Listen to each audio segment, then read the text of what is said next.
with this whole like USA being in the World Cup and like winning some games, it's been really fun to LARP as a soccer fan. Oh yeah. Anything that allows me to look down on Europeans that look down on us, it gets me fucking rock hard.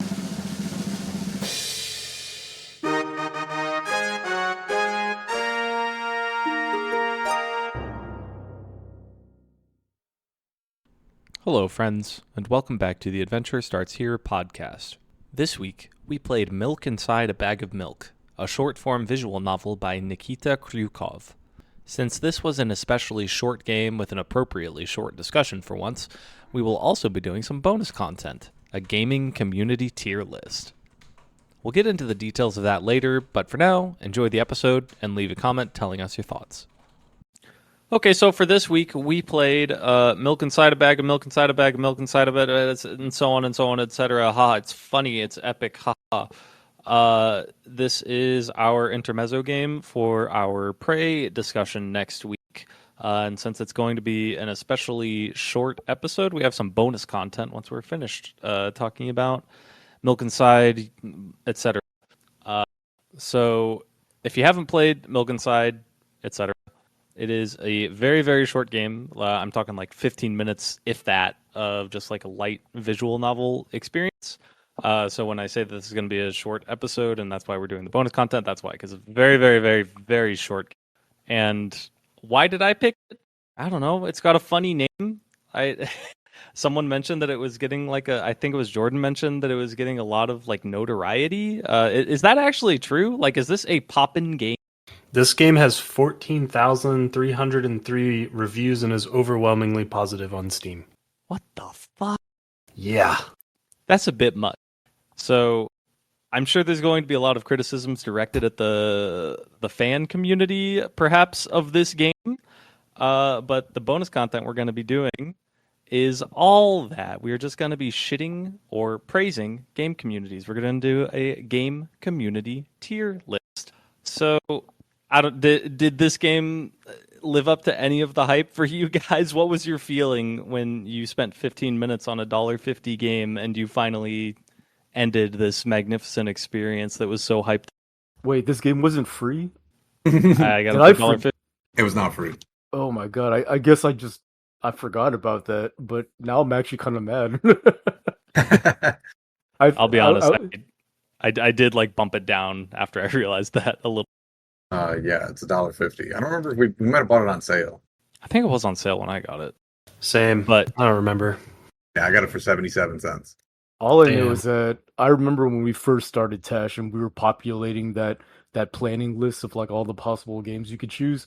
And I remember Jordan putting all these types of games on there that were like super short, like 30 minutes to like an hour long, and a lot of them like free to play visual novels. And I was actually really curious. I was like, because all of them were like overwhelmingly positively reviewed on Steam. So I was like, how are these game devs like achieving this? They're making these like micro games that people love, and I was kind of like excited to find out why. But after playing a couple of them, I don't know. I'm thinking of like capital punishment. I mean, listen, I'm not going to be a strong defender for this game. Other than Thomas, I have a feeling I'm going to be the highest out of like between me, Jordan, and Ben. I have a feeling I'm the highest. I have no idea where Thomas is going to. And I'm not going to lay my stake in the ground that this is the hill I'm willing to die on this game. But I don't know. I think for me, when a game is this short and this cheap, there's just like a floor on how low it could truly go unless it like truly offends me. And this game didn't just like outright offend me, I guess. Yeah, like I think that this game's biggest sin is just its length. Like it just never has enough time to establish much of anything, which is what shocks me that people seem to really latch on to this game because like I don't understand what there even is to latch on to. Like I didn't even necessarily hate the ideas that were put forth in this game, but yeah, I mean it's hard to get invested in anything when it's over as soon as you're kind of like getting into the groove of it. I just don't have any feelings on the game at all. Like I was gonna say strong feelings, but I really think I mean like no feelings. I just it was just I don't know. I just thought it was a waste of time. I mean, I would agree with that, but like at least it's 15 minutes versus however long replaced was. You know? Yeah, I mean that's true. And to be fair, even though my rating is going to be lower for this game than Replaced, I quote unquote enjoyed this game more than Replaced. But I think Replaced deserves a higher score because there's more to it, I guess. I think Replaced is a more memorable experience too. I mean, I played this game almost 2 weeks ago, and I basically remember almost nothing, and it was only 10 minutes long. Like, I take longer shits than I do this game at some point, so it's just kind of like I think Replaced being bad and long adds to the experience. Right? You saying that it's like a good thing or a bad?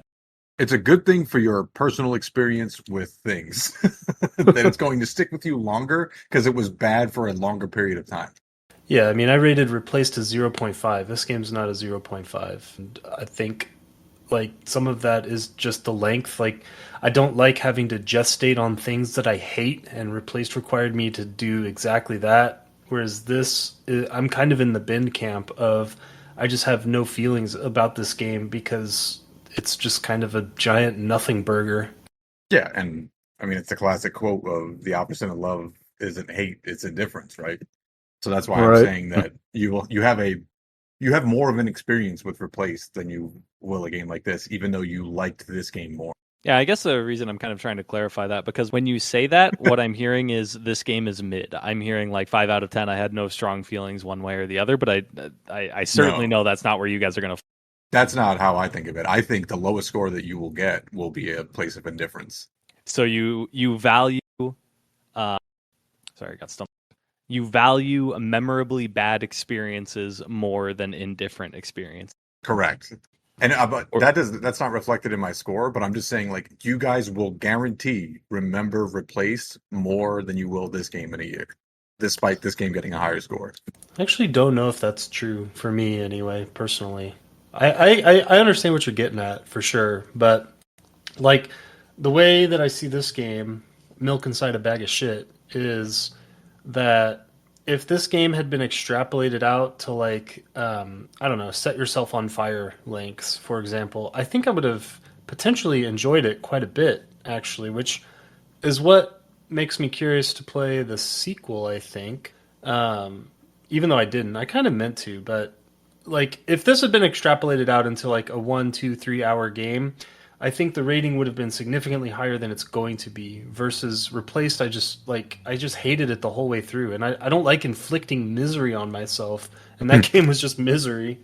yeah, and I guess it's kind of funny the memorability thing too because I think the only reason I'm gonna remember this game, and I'm not calling it memorable, just to be clear, but the only reason I'll remember anything about it is because there was this hype surrounding it for like what you guys said, like 14,000 reviews, overwhelmingly positive. Like that's gonna stick in my head a lot. Like what the hell did people get out of this experience so much? I mean, we all know what it is, right? I mean, I don't want to say it, but we all know what it is. I mean, Autism. we also have a similar opinion to Replaced, right? Like, how is that game not completely dumpstered in reviews either? So, True. But I mean, I think this is the second time I've mentioned it, like 2 episodes in a row. But I think if you do a deep dive into the Replaced reviews, people are more critical of it, even if they're using the Steam binary rating system to give it a thumbs up. sure. Yeah. I mean, but we panned it, right? If we panned it, I would expect a game like that to be like mostly positive or mixed. Yeah, I don't know. I feel like it just kind of hits a similar vibe as a lot of AAA games where there's like I don't know how to pinpoint what it is about AAA games that people like and they see it and they go, ah, that's nice. I'm gonna spend $90 on this game for the deluxe edition. Uh, but those like experiences are just so grating for everyone else. I've never like really been able to identify where that falls. You tell me, Mr. Preyman. You just picked a AAA game. Yeah, but it's this one. This one's different. It's different. well, there was one question that you put in this one note that I was thinking about. It was the one about picking the mean dialogue options. I did that at first, and then I quickly stopped doing that because when I was mean, I don't know if this was like scripted or it was in reaction to me choosing the mean options, but it made me restart the game because I quote unquote failed. So I was like, well, I don't want that to happen again. So I was just nice to the person the rest of the way through. It's a very funny way to solve toxicity. Like you can get out of this poor experience if you're just nice to people. Did you guys have to type like a million different answers when you like type stuff in? I don't think so. I tried to put in some bullshit, and then it was like, Daily, that's not what you mean. And then I just put like sandwiches in or something, and then it took it. I don't know. There was one I had to try like 20 times because it just wouldn't accept it. It was like lowercase. I did a lowercase no, and it was like you can't even use proper punctuation. So then I did capital N O period, and it didn't take that either. And I think all it would take is capital N O. I don't know. Maybe I just didn't understand something, but I thought that was very, very strange.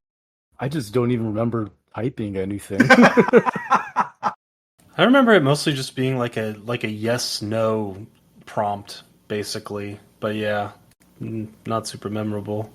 That's what I thought it was too. It was just like so weird that it was holding me there because it seemed like it wanted a specific input from me. It felt very out of place. I definitely picked the nice options the first time around just because, I don't know, I'm not a sociopath, but the second time around when I wanted to see the other ending, I just picked all the mean shit, and I kind of regretted doing that because it just was like a waste of 3 minutes.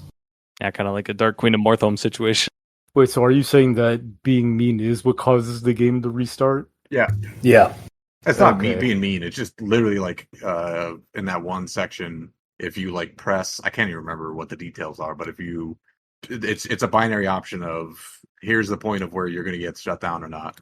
Okay. I thought it was, when I read on the wiki, I think it was like, I think there might be a like hidden like asshole score, and once you pick like 5 mean options or something, then it just gives you the you were a dickhead ending and restarts. Mine felt like it was a very canned restart, so maybe I just got lucky. Yeah, and I mean I could be wrong. I read that shit in passing like 2 weeks ago, but I think it was something along that lines. Is this game an immersive sim? No, it's not. But is lucky the right word to use there, Jordan? Yeah, I mean, I'll still give some credit to this game. Did I love the art style? No. Did I like the art style? It was okay. I thought it, like, stood out unique enough where it's this like, I don't think low res is the right word, but it's like almost this intentionally low quality thing that I tend to like. Like, I don't think this is like a horror game, but there's a lot of horror games that use that really weird, like chopped out style. And so I'm wondering if that graded on you guys because I kind of liked some of the stills.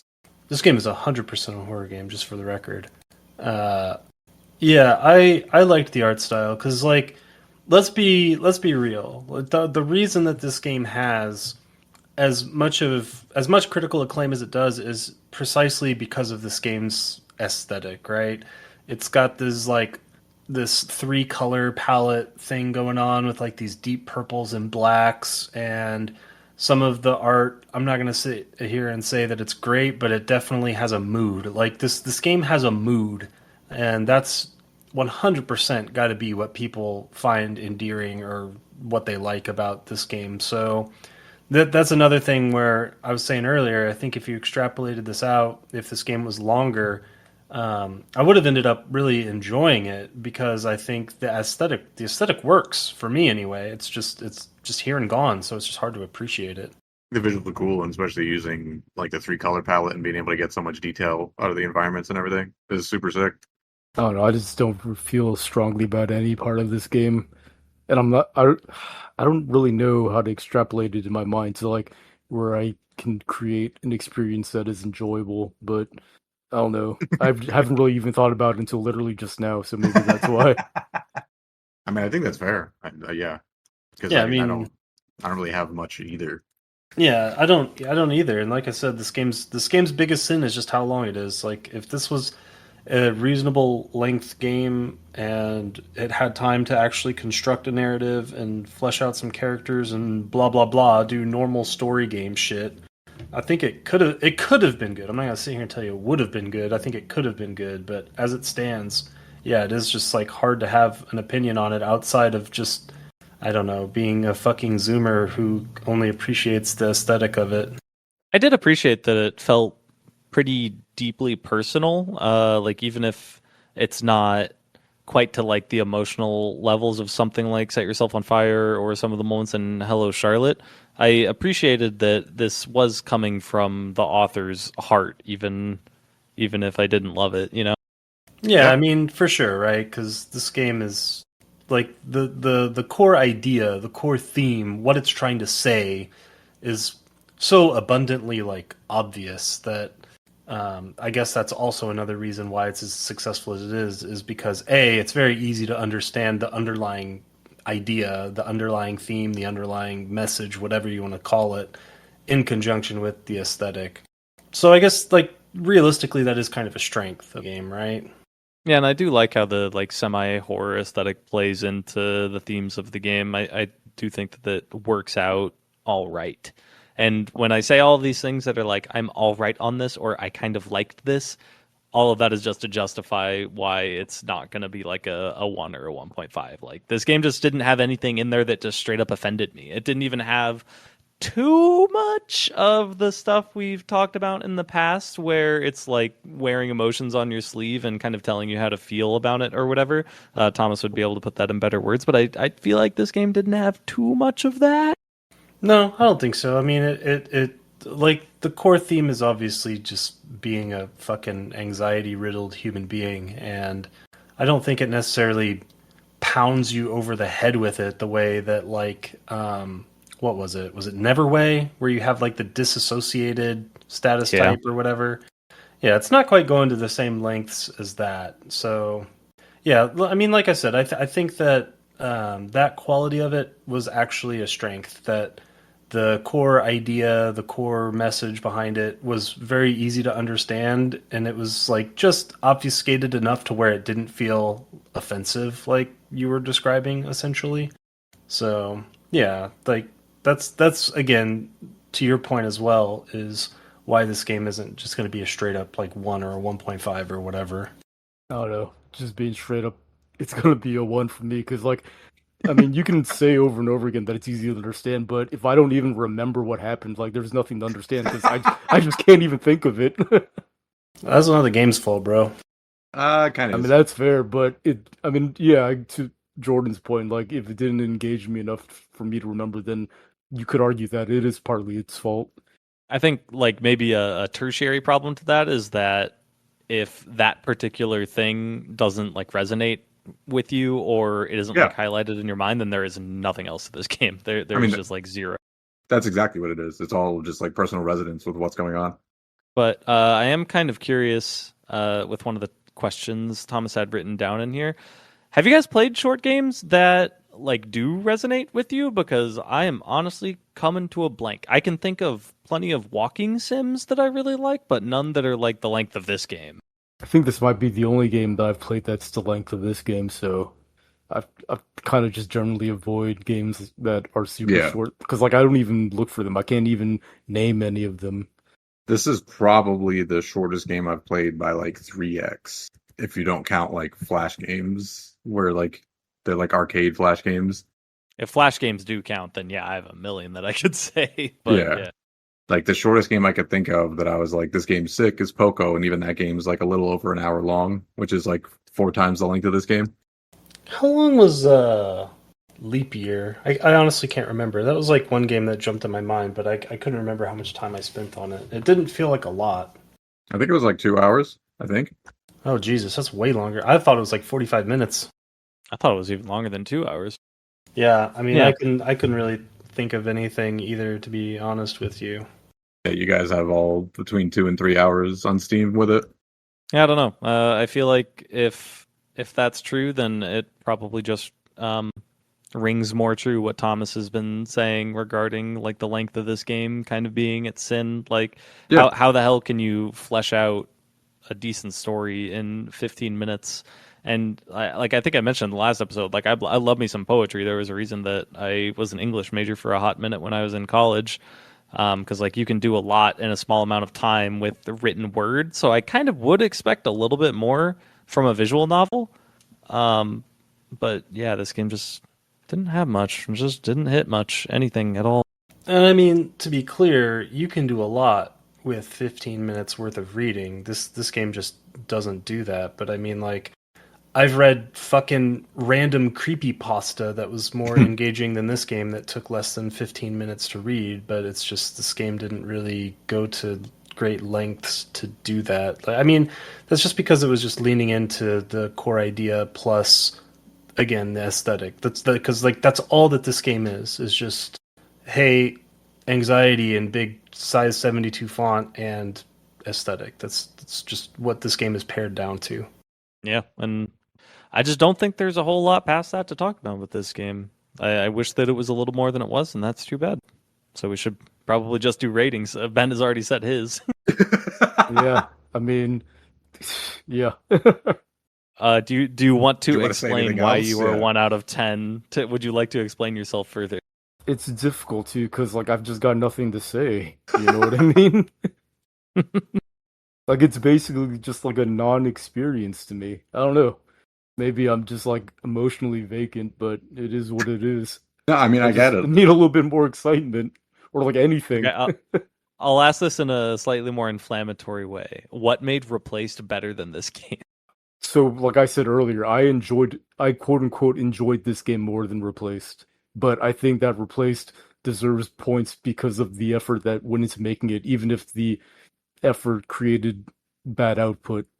I mean, the fucking effort that went into the Holocaust was pretty great, but I'm not rating that shit higher than Replaced. Jesus Christ. Yeah, but I'm also not rating the Holocaust ever. I'm just- unless we're I'm rating just like saying. catastrophes, and I'm just I'll saying, rate it. I don't know that, like, I'm trying to understand how effort is, like, a thing that can be ascribed as a positive. It all goes back to like it's a version of the 6 out of 10 for logic bombs where I recognize the craftsmanship, so I wanted to like at least award like a failing grade at a minimum.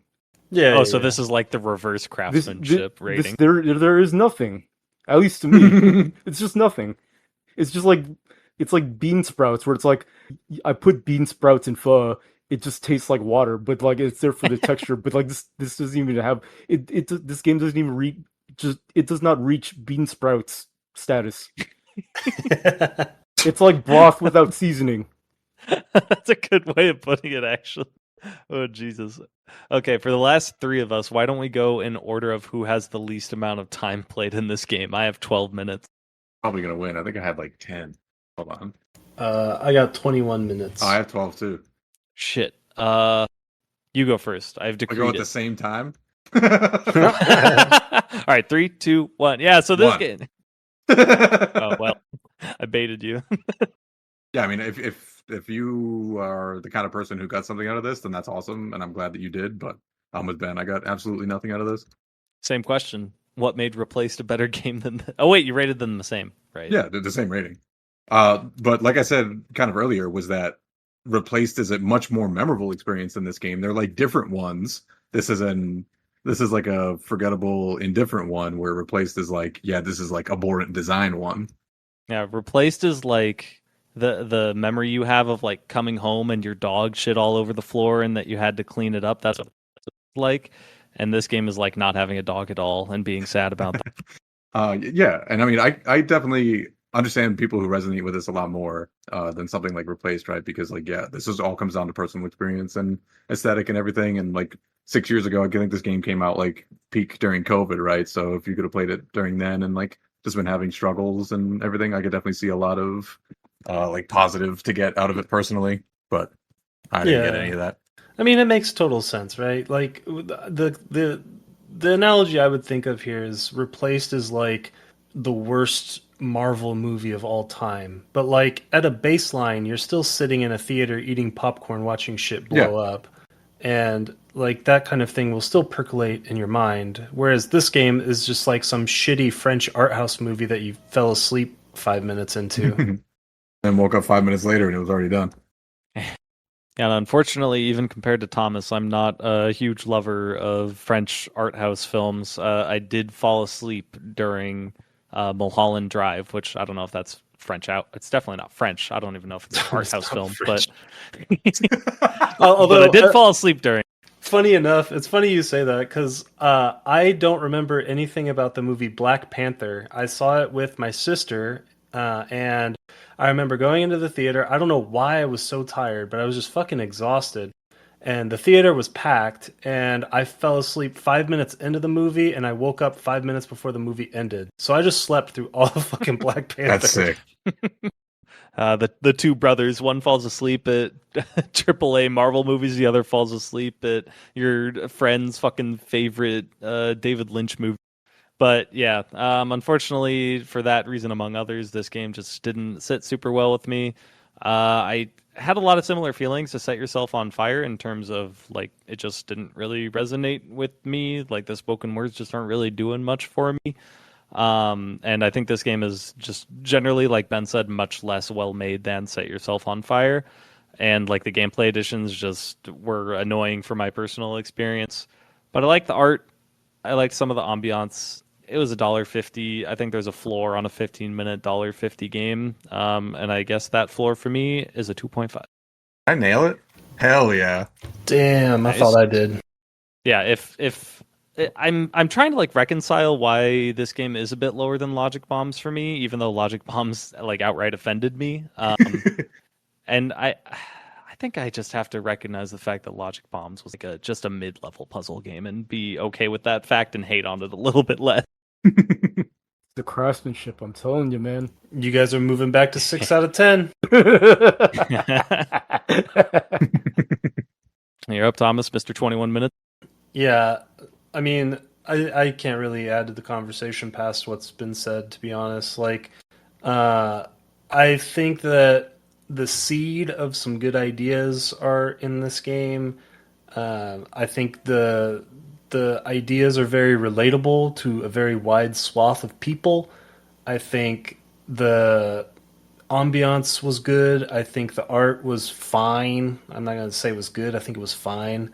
I think the actual horror elements were pretty strong. Like there's a lot that I think was going on here that was really well thought out. But again, when something just kind of swoops in and then leaves, it makes it hard to savor or appreciate anything. So that's why I'm interested to play the sequel, because I think it will iron out a lot of the issues I had with this game, which again is just I felt like I didn't even get blue balls from this game. I don't know. They were like slightly sky blue balls, maybe. I don't know. But yeah, this game was I didn't really think of a rating before I got to here.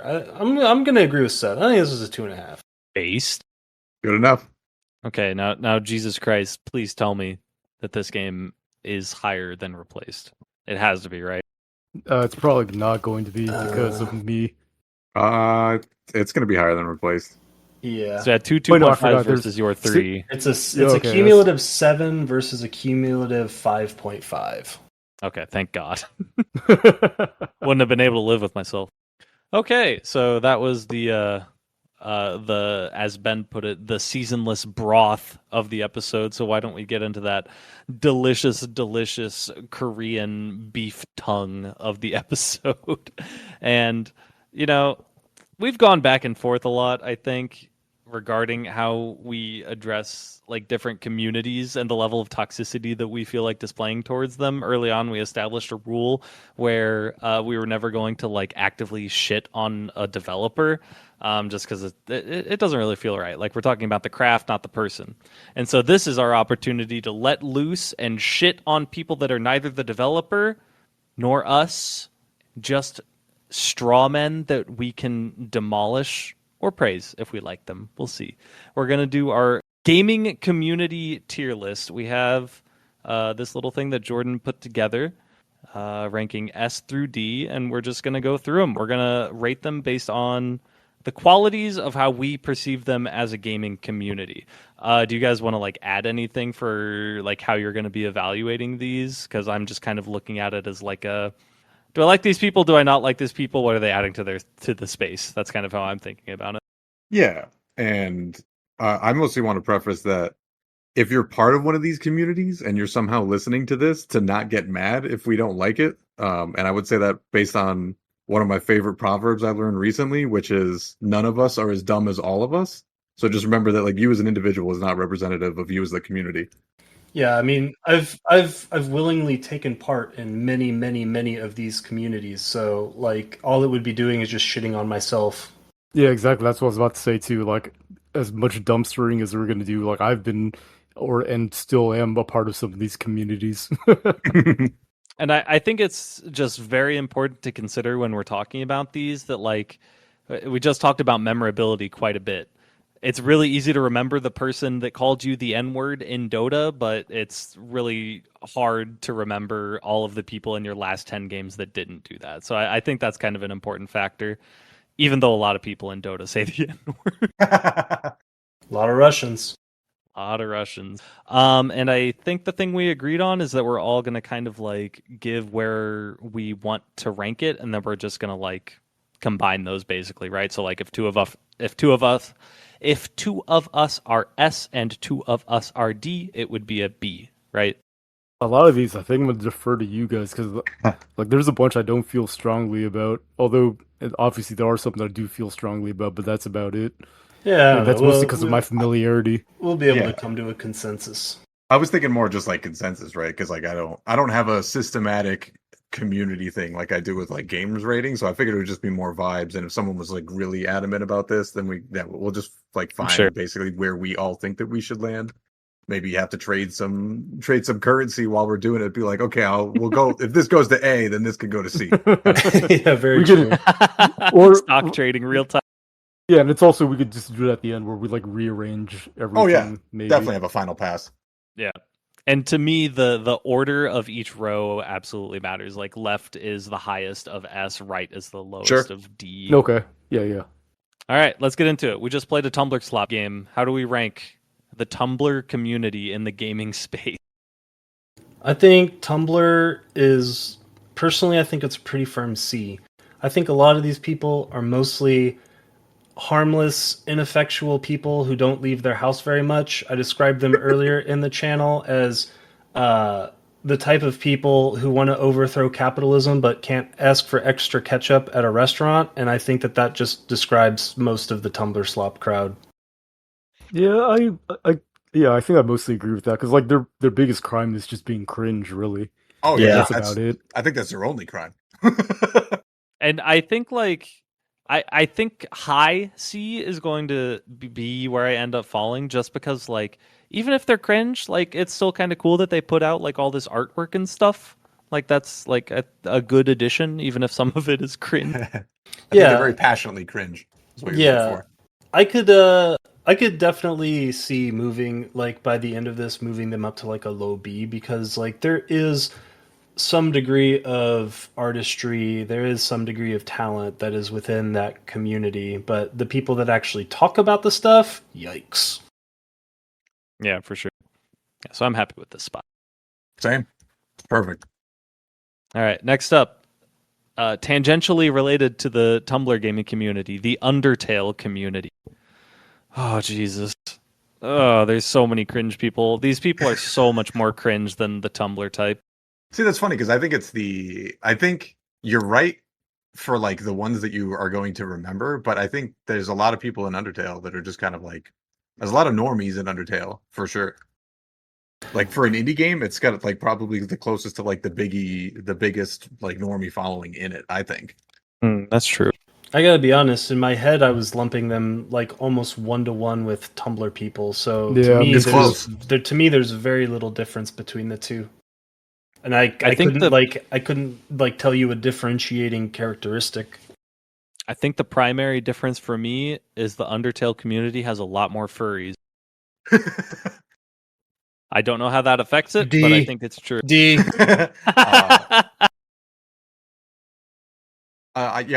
For me, I like the aspect of I like Undertale, so I like the aspect of like the community and like all of like the sleuthing that they do around like the game and all of like the lore and stuff. So I think that's why it's a little bit higher in my head specifically. Kids, I don't want to like make something up or say something that is made up, but I remember reading about this, and I don't know if it's real, but I remember reading something about how Toby Fox was dating someone, and he found out that like she was just a super fan of the game and like just got really close to him in kind of like a really like stalkerish kind of way, and he That made might be like an made up. anonymous post about it on Reddit or something. That sounds hella made up. For the one thing I will say about the Undertale community is the amount of fake Toby Fox tweets you have to go through is Okay. fucking unreal. Okay, it just might have been like the one time that I read one and it was just memorable because It it was might be just so real. insane. So wait, are you telling me that the Undertale community, on top of being furries, maliciously spreads misinformation about the developer of their game? D. It's for the D. lulz. It's Okay, for so the okay. lulz. So was I a victim of like a sulk post or whatever? You could have Probably. been. But it Okay. is funny to imagine Toby Fox getting oh my god. Ben might be the only person that knows this name. What the hell is that football player's name that got catfished? Monte Teo or some shit? Oh my god, yeah, Yeah. Monty Teo. Yeah, it's funny to imagine that happening to Toby Fox. Holy shit. I'm firmly in the D. I could raise it to a low C later, but I'm D. I'm fine with D. It's just Fine. I would defer to Jordan. I think he's the prevailing I expert. mean, if you guys want to go all D, that's fine with me. Just I don't feel everyone out there strongly about it. before. I do like, for what it's worth, I do like the game Undertale. yeah. I think it's a pretty good game. Oh yeah, fantastic game. Yeah. If anybody wants, if you have all the harassment that comes from this directed towards everyone who's not me, because I tried to get it to be. I would accept a B. And you know why? Accept a B, but you're saying D? No, I was joking about D. Once Seth said furries, I just said Oh, D. what the hell? Like, it was like Pavlovian, but I don't mind a B for Undertale. The reason for that is like Same, actually. the community is good enough that they do all of these like live orchestral arrangements, and those are really fucking cool concerts. I actually want to go to one because the soundtrack of that game is obviously godlike. So the fact that the community is like give a shit enough that it can support doing stuff like that, which is the cool side of Undertale, I'm throwing a bone to it. Is what Yeah, I'm I trying to say. agree. I like B a one- lot because like I'm thinking about like I know that we nixed it from the tier list, but I'm thinking of like the Sonic community. Like compare like Undertale like fan works to like uh, CWC. Like just put that shit in D. It's fine. One counterpoint for Thomas though. Before you played Undertale, you told me that you never wanted to play it because of the community. Well, that is okay. Let's think about this, right? That was 10 years ago, right? And that would be like not wanting to play Silksong because your only exposure to it were people on the subreddit before the game came out. So I'm gonna vindicate myself on that. I still think the community is cringe, but I think it's gotten better in the last 10 years as people have filtered out and moved on to other Tumblr slop games. I didn't consider the transitory nature of that. That's Yeah. fair. I will accept the lowest end of B. Hell yeah. We did Yeah, it. I'm good with that. All right, next. The boomer shooter community. I don't know a lot about this other than we have a Finnish guy in one of our discords that does nothing but play boomer shooters. High water. Personally, I think boomer shooters are A tier. And the reason for that is, first of all, they have some of the best content creators on planet Earth. And they're another group that, like, they're not loud, you know? Like, people Yeah, who are they're- still yeah. playing Doom 2 to this day, they're just kind of sitting there playing Doom 2. They're not trying to, like, convert you to playing fucking Doom 2 Hell on Earth or whatever. They're just kind of doing their thing and enjoying shit that's old as fuck. And I like Civi videos, so I think boomer shooters are pretty A. I have Yeah. a counterpoint Ooh. that John Romero, and I think it should be B. But like, is he looked upon fondly in the I community? have another counterpoint. Cliffy B. It should be B. Well, if you Also Joe Rogan. if you invoke Cliffy B, I think of like D with Cliffy B, but like that's a little too strong. Well, that's what I'm saying. Yeah, because I agree with Tom and like Rafa, like But- the best but- Quake player but- is fucking cool as shit. But again, going back to like the community aspect, are those people looked fondly upon in 2026 within the community? Yeah, I mean, like if you went into the Quake subreddit or some shit, like what are people saying about John Romero and Cliffy B? I have a feeling most people are still probably just memeing about like Daikatana or whatever. yeah, it's just like a sense of arrogance that those guys bring too. It's not like they're particularly terrible. It's just they're very arrogant in what they are, and I think that's why at least I think that they're repulsive. Well, I don't. Well, I think the thing is, though, is we have to define if they're actually part of the community, and the reason for that is, I think Blizzard is an absolutely abhorrent company that I will never give money to again. But I'm not going to necessarily hold the sins of the father against, like StarCraft and World of Warcraft when we get there. You know, like I'm just going to judge them based on the people I know that interact with that community, and I have no fucking idea how that That's is for true. Cliffy B and John Romero. Honestly, the only thing that I feel like I have come to understand about boomer shooter people is that that's all they do, and it's all they care about doing, and I kind of respect that. Oh I yeah, respect wanting to get good at this one exact thing. and it's usually like on average older people. So older people is something that we can more resonate with versus Tumblr people who are going to be like 17 and like half of our ages. So Yeah, they're they've more kind of our like crowd. yeah, they've like aged out of the cringe, so Yeah. they're just old dudes Yeah. that like drink beer and have kids and shit. Exactly. Just go Drink around beer and picking up have mega kids health and and shit. shit. Yeah, I'm feeling like this is an A. It sounds like an A. I'm cool with that just because we're all basically boomers in terms of gaming. So this is like a looking in True. the mirror.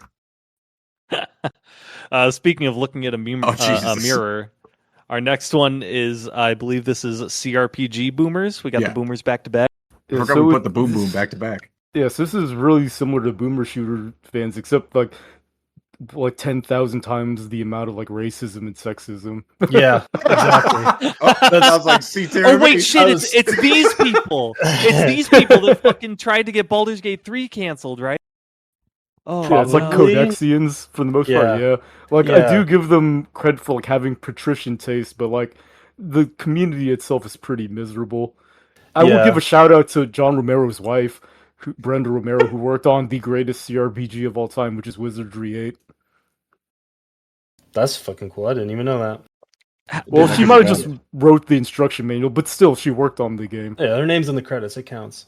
Yeah. Does Yeah, I 100% agree with Ben. This has got to be the first D tier, even though CRPGs are my absolute favorite Well- game genre of all time. Well, I go on RPG Codex and it just literally makes me want to put a fucking Full Metal Jacket through my brain. Well, I think there's more to justify it being D, and it separates it from boomer shooters. Because like when I think of boomer shooters, at least like the ones that are venerated, they're pretty good. You know what I mean? Like they're just fun games to play. But like the games that are venerated in the RPG Codex community, like these games, like if you go to like their top 100 list and just pick random games like Darklands and Betrayal at Krondor, these games did not age well. And they're still loved in these communities. But if you were to play them right now, it is there's quality of life is a term that doesn't like exist. Yeah, they have to be of this list. Just glancing over it really quick, by far and away, maybe not even close, the most elitist community Oh, yeah. out of all of these. Yeah. Agreed. is this community just to clarify what we're talking about, this community is not diluted by, for example, the Baldur's Gate 3 community, right? No. This is boomers only. Correct. Yeah. It's got to be D. It has to. Yeah, this is like people that There's- still post on the r/Baldur's Gate subreddit who are fucking miserable people, and Yeah. RPG Codex. Those are like the two mainstays in my head. And I just, if there's just no saving grace, there's nothing. Like when we started on this, I was gonna be like, oh well, at least they appreciate like halfway decent writing. But then I remember the writing in Baldur's Gate 1 is just like dick and fart jokes for 50% of it. The writing in Baldur's Gate 1 owns. You're gonna have to hold your tongue, buddy. It was good. I rated that game highly. I'm memeing, but yeah, I couldn't have- it's deep. I couldn't have any less stake in this game. I've never even gotten an RPG Codex or know anybody who liked any of these games. So this is all you guys. Don't. It, like, I think the Venn diagram of RPG Codex posters and Kiwi Farms posters is like there's a shit ton It's of a circle. overlap there. Yeah, there's so much overlap there. The tone of their forums are very identical. It's a D. Yeah, I didn't even think about that. Like, yeah. So if CRPG boomers are like Kiwi Farms, and like the boomer shooters are like old school, like something awful kind of, where it's like slightly cringe but like respectable in a way. Yeah. Yeah, I think the only way I could be talked into giving CRPG boomers a pass into C tier is like there does have to be some level of respect to the taste because they do have good taste. Like they do enjoy good things, but the overwhelming degree of just shitheadery in that community is really hard to ignore. It can stay in D. Don't- Yeah, yeah, Don't yeah. these You Don't can don't just people move leave that it shit. there. Don't move that shit. don't these people hate real time with pause? They Or hate they hate everything. one of them. Yeah. They hate everything I like, No, no, especially. a lot of Fuck. people, no, a lot of them mostly hate turn-based. They like real-time with pause. Yeah. Yeah. Okay, yeah, turn based is goaded. At least having the option for it is goaded. Okay. CRPG boomers, D tier. Next up, the League of Legends community and why I'm going to try and sell you guys on the League of Legends community being B tier. I'm pretty indifferent towards them. I used to play League, but that was like decades ago. Yeah, my opinion of League, and I know that my experience that I am about to describe is very unique to me, but I feel like I haven't played a ton of League. I've got maybe 200 hours in it, tops, maybe a little bit less than that. And I feel like by and large, because of the systems that they have in place in that game to dissuade people from being toxic, most of the games I played were just total silence. And I never really had a bad issue playing that game. I have no idea what the community writ large in like the esports side of it or like the subreddit side of it is because I never browsed those places. But like the actual in-game component of it, I've never had a problem with the League community.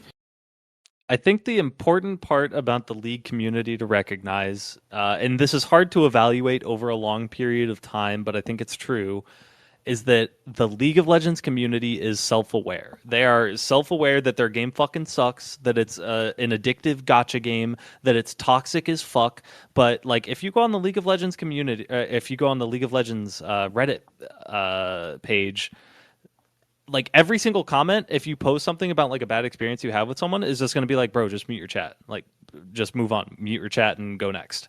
Like, go next is the most powerful word in this community. Also, I think it needs to be B tier because I think it needs to be at least one rank above Dota for reasons I'm sure we'll get into. And also, I think Tyler 1 is fucking hilarious. I also think Tyler One is hilarious. I also Does- think he's extremely toxic. He Is used to be. He is reformed, and I think that is the story of League of Legends. I just watched a video of him talking shit about Marvel Rivals. Like that happened like Everyone talks a shit. couple days ago to his teammates. Talking I shit is mean- different from like running it down mid like he used to. Oh, well, sure. is Arcane included in this? Like, I actually don't know, but the only reason why I bring that up is that I've never actually watched Arcane, but my sister did, and she loves it, so I was just curious. I would say not a I game. mean, I fucking love Arcane, but I don't think they're related. Oh, okay, gotcha. Yeah, I'm fine. I'm fine with this placement. I think this is I'm good with this. I've heard enough about League to know why it doesn't belong in A or S, but my own personal experiences plant it firmly in B. Especially in the context of competitive games, I think that the League of Legends community is much better now than it used to be. Like I have Yes. chat off, but like I can't even like if I turn chat on, if I didn't say anything, I don't know like what my experience would be like, but I know that if I went and played like StarCraft and I got like shit on by someone, there would be words being said every single game. I just know. Yeah, I definitely agree that like older League before they kind of had all of these like honor systems and everything in that kind of really tried to push people to be less toxic was truly terrible, but I think it has gotten a lot better with time. Yeah, and I mean, I think when we're evaluating something like this, we have to consider kind of how it's evolved and where it's at now versus like the Yeah. worst of when it was, you know? Unless it's specifically called out for specific time errors, like one of them is on this. All right, Dota 2. There's at least two people in here that are going to know more about this than me.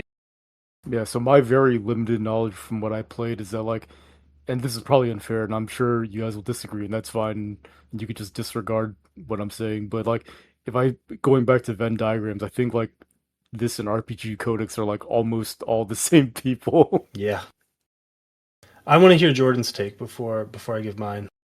I don't have a bad experience being in the community, and I don't know what it looks like since 2016 because I haven't even opened that game since then. So I can only say my experience from 2010 to 2016 was mostly positive. Even like I didn't really have to deal with like the people who are like the random shitters because I was in like the in-house leagues and all of that stuff, and you can't really just be a complete shithead just spouting slurs without getting banned from things like that. So there was some level of decorum to the interactions that I had. So in terms of that, I was totally fine, and I would probably be up in A. But I imagine just for like playing random pubs now is probably way lower. So I don't have much of a current day experience with it. Yeah, my experience, and Jordan and I have played a fuckload of Dota 2. I've got like a solid 2 or 3 thousand hours in it, something like that.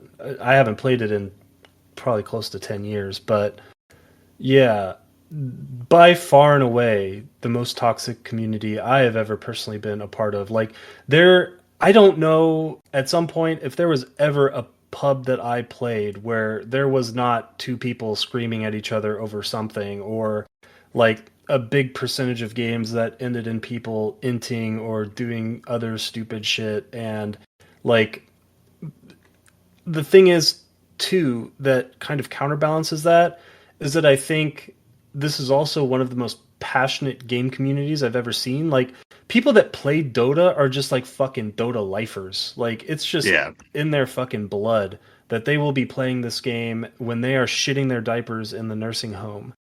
And I think that that brings it up a little bit, but at the same time, I think that if I were to play Dota now, I think those issues with the toxicity would be even worse because I think a lot of the kind of casual crowd who wouldn't type anything in chat is probably gone, and it's just pure distilled toxic fuckheads that are left. And I can't imagine playing this game now, especially because it doesn't have the same sort of like guardrail systems that League has. As far as I know, I don't know if that's true. Again, I haven't launched this game in shit 6 years at least.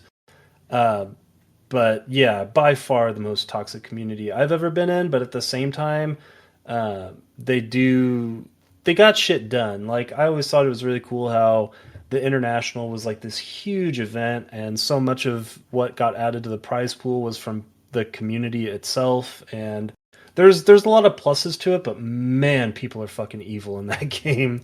I actually wanted to bring up the international as a reason to put it above Tumblr Stop because like as little as I played it and as bad as I was at this game, I was really fucking bad at this game. Like really, really bad. But like I remember like rooting for like Eternal Envy and shit. I love that shit. And that's no disrespect to like whatever the equivalent is in League. I've just never watched League. Whereas like some of the most hype shit I've ever watched like on streaming was in the internationals. Yeah, yeah, no doubt. Like watching Dota esports, by far the most fun I've ever had. Like following any kind of esport, even like StarCraft 1 and 2. So yeah, I'm willing to give it credit because I think if I was just examining it in isolation of how fucking toxic every pub that I played was, including myself, like I'm not abdicating myself from any blame here for the record. Um, it would be like the easiest D of my life. But I do think that there are certain aspects of the community that how supportive they are, how passionate they are, how much they give a shit about the game that does drag it up. I would even be willing to concede a low B. And actually, it might be kind of poetic if League and Dota are right next to each other. I think I'm comfortable with C. I don't think I'm comfortable with the B just on the case of the amount of racial slurs that you're gonna have tossed your way as soon as you get in one of those Yeah. games. But I also don't want to put it in D because kind of like you guys were saying with like some of the externalities of the space, like TI. I think like all of the Dota content creators are like really cool. Like maybe not like people personally, but I like all of the content they make. I like Purge. I would count Day9 in this community. BSJ is kind of cringe, but he still makes good content. Like I think all these people are like pretty cool, so I'm comfortable with a C. Also, League needs to be left of the Undertale absolute. Yeah, I don't have a strong enough opinion to argue against that because if anything, I could go either way. I could lower it or raise it, to be honest. yeah. I think we call it a C. Yeah, I think it's fine being lower because it's got a high concentration of Eastern Europeans, so Yeah. it kind of is what it is. All right. Now for the block of games that I will have almost nothing to say about. Fighting games, starting with Super Smash Brothers. Aren't there a bunch Hang of on. pedos in this Well, community? calling it a Hang well, on. yeah, that's what I was Hang about to say. on. But Back the calling it a fuck up. fighting game is good. Those are fighting words. You Yeah, already this fucked up. this is specifically Super Smash Brothers. Are there pedos in the community? Yeah, this I is think they this got is rid of another them. one this is another one I want to hear Jordan's take on before I I mean, hear I think they anyone got else. rid of them, and it just depends on the games. Like, because I think I like the Melee community more, but I think it's just because on average they're probably like 15 years older than the Smash Ultimate community. So I think I just resonate with them more. Because Melee is like, because there's not like really a lot of money in Melee or anything. So if you're playing Melee in 2026, it's just for like the love of the game, and you're just kind of like here and hanging out. It's kind of like very similar to the boomer shooters, right? Like it's just something that you love to do, and you're just gonna do it until you die, basically. So yeah, I like the Melee community. I don't have much to know about the Ultimate community other than they had the whole like they had to oust a bunch of pedophiles a couple years ago. Wait, was that specifically Ultimate or was it just kind of Smash as a I whole? thought it was just like as a whole, wasn't it? It's just It like was scattershot. mostly Ultimate. The main Melee guy who got hit was the commentator, D12, D something. That was kind of like a Melee commentator who got caught in the crossfire. But most of the pedophile stuff was Ultimate. Interesting. I didn't know that.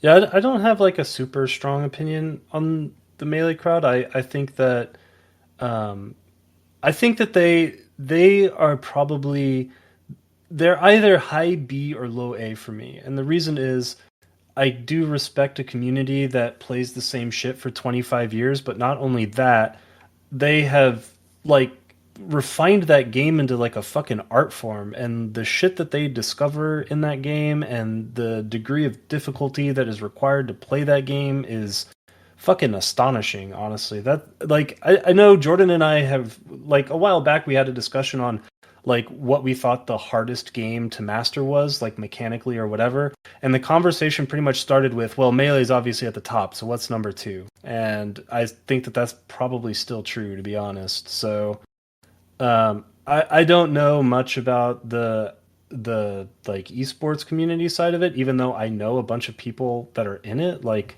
I knew fucking Toph, the commentator, back when we were teenagers. But yeah, I don't have like a super strong opinion outside of that. Yeah, same. Like when I was talking about how like mislabeling it as a fighting game is like fight, those are combative words. Like it's mostly tongue in cheek, and I think most people accept it in the FGC nowadays. It's like not a big deal. It's just funny to bring that up because that was point of contention back in the day, where if you called it a fighting game, that's a Oh problem. yeah. Yeah, oh yeah, for sure. Like that was something that I almost knocked it for, but I think once the FGC kind of accepted them into the community, because I mean, like that shit's been an Evo like on the main stage at this point, Yeah. right? So, like, I think it's cool, but there was definitely a degree of like Smash Brothers having to fucking earn their spot in the FGC, but I think they did that, so I can't little brother them too much at this point. I mean, I still stick with it's not like I think they're still separate. Yeah, like Smash events don't have fighting games there, and if they do, they're side events like that are tiny. And the same with fighting games, right? Like the only reason Smash was even close was because it was at Evo for like forever.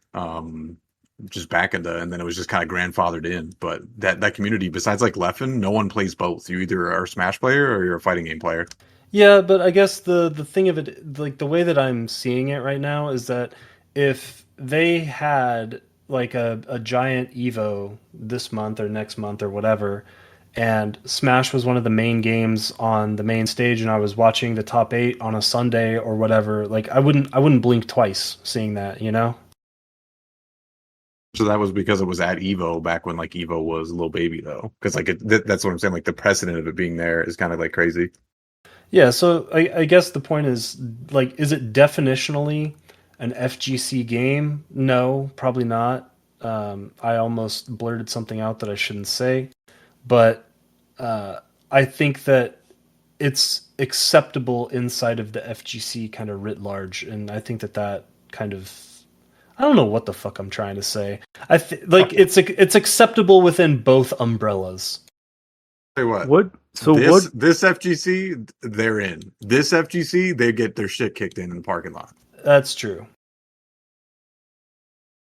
So what genre would you say Smash Brothers is then? Is it like what is it? They call them Party platform fight? fighters, I think. Okay, platform. Okay, that makes sense. So and that's not a fighting game, even though it I has I fighting just in think the of name. them because there's no player crossover, right? It's not the only there's one of them. It's Leffen. Leffen's the only one that can perform well in both the style of games. So like, there's not a lot of like not like carryover Skill skills. overlap? That's why I Okay. think that that's why I split them into two different things. Yeah, I don't feel strongly about it, and I think it's cool to bully them, so I'm fine with that. I'm cool with either B or A just because of the amount of memes I know that originated from Smash Brothers, like that ain't Falco, Happy Fee, Wombo Combo, Yeah. etc. That was all the same thing, but that's fine. Yeah, it's the same video. I think I would go with A just because I don't know. I think there's a lot of cool stuff, Yeah. and like they did oust all the problems of the community, as far as I know. So Yeah, I'm cool with A. Yeah, I do respect someone that recognizes the bad in your community and expunges it. And yeah, if that's the case with them, then yeah, better than what League of Legends is, I suppose, in that regard. but yeah, All right, so the next two are pre and post Street Fighter V, I believe. Which yeah. of those do you guys think we should do first? Probably Probably just do them post. both like around the same time. Yeah, that works too. So the delineating, at least in my head, I don't know if we actually discussed this, but I guess the delineating characteristic here was probably Capcom Pro Tour. Is that what it's called? Capcom Pro Tour? Yeah, it was Yeah, Capcom Cup, I Yeah, still but that's now think it it's what I should thought Capcom it Pro be. was. Tour. I understand why there isn't a third delineation because it would just be like monopolizing this tier list, but in my mind there is still a clear distinction between like '09, like post and pre. Sure. I mean, pre '09 definitely just puts you in like boomer shooter land of like you're only still Yeah, playing these games because you like them, like Third Strike and like old Guilty Gear Xrd and all those games. yeah, but like even on top of that, I have like a hot take related to it where I think that after '09, the average skill level of the players went like drastically way up because of like proliferation of strats through the Oh internet. yeah. Oh yeah, Oh without a yeah. doubt. And I only bring that up as a distinction because there are a lot of egos that were built pre '09 that were destroyed after the fact. Like, well, and that maybe that's being too harsh because obviously those guys in their prime are still godlike, but I still think that like it's I just remember watching tournaments after '09. I think it was like this white dude named I think it was like Inthul, like this literal nobody from like Ohio or like one of those states that you would never even think twice about. And when they used to have like weekly tournaments and this dude was like beating Justin Wong and he's on his like 360 controller, that's when I saw like in my brain like the passing of the torch. Yeah, no, Yeah, for for sure. sure. Yeah, I mean it's like generations in sports, right? Like no one's gonna sit here and tell you that like Bill Russell was a better basketball player than LeBron James, but Bill Russell fucking tore shit up in the '60s. Yeah, Uh, and I guess another reason to bring up that distinction, not that it matters because it doesn't have a placing, but like I would put '09 below, pre '09 below post '09 because pre '09 generated people like DSP. yeah, honestly, pre '09, Jesus, dude, some of the fucking names like DSP, fucking Dark Mike Prince. Watson, Dark Prince, yeah, just like I some will really problematic people. I will give pre '09 some because like that's when the arcade scene existed, and Yeah, even though it generated egos, like the memories that I had at arcades are just one of a kind. Like I just remember going to like any mall and you'll see like the Mortal Kombat machine with like one white dude playing against a computer, and then you'll see the Marvel 2 machine. There's like 20 black dudes around it, and that's like every arcade in America. It's just like very memorable. Yeah, for sure. Well, I can see your point. However, what we've delineated here is post and pre Street Fighter V. Again, I think probably the guiding line here was the instantiation of Capcom Pro Tour and the sort of Esports. growing up that the FGC did with actual kind of money behind it and production value and having to basically develop some manners. And I think that the FGC is not even close to what it was as a result. Personally, I don't. Yeah. The other problem here is I don't like the games, so that's like a me problem. But I I really enjoyed when I could hop on a fucking Justin.tv stream, or no, fucking Evo 2009 was like Ustream or some shit. There And was you no would, stream for Evo '09. You had to watch that shit. What was it? IGN released the videos later, and you yeah, had to just watch the VOD. I can't even fucking remember, but like, I just really enjoyed that community a lot more when the quote unquote esports side of it was just full of commentators who were just really letting loose, letting shit fly, not giving a fuck because they were getting paid probably $0 to be on the mic that day. There was no like sponsors to worry about other than maybe Mad Cats.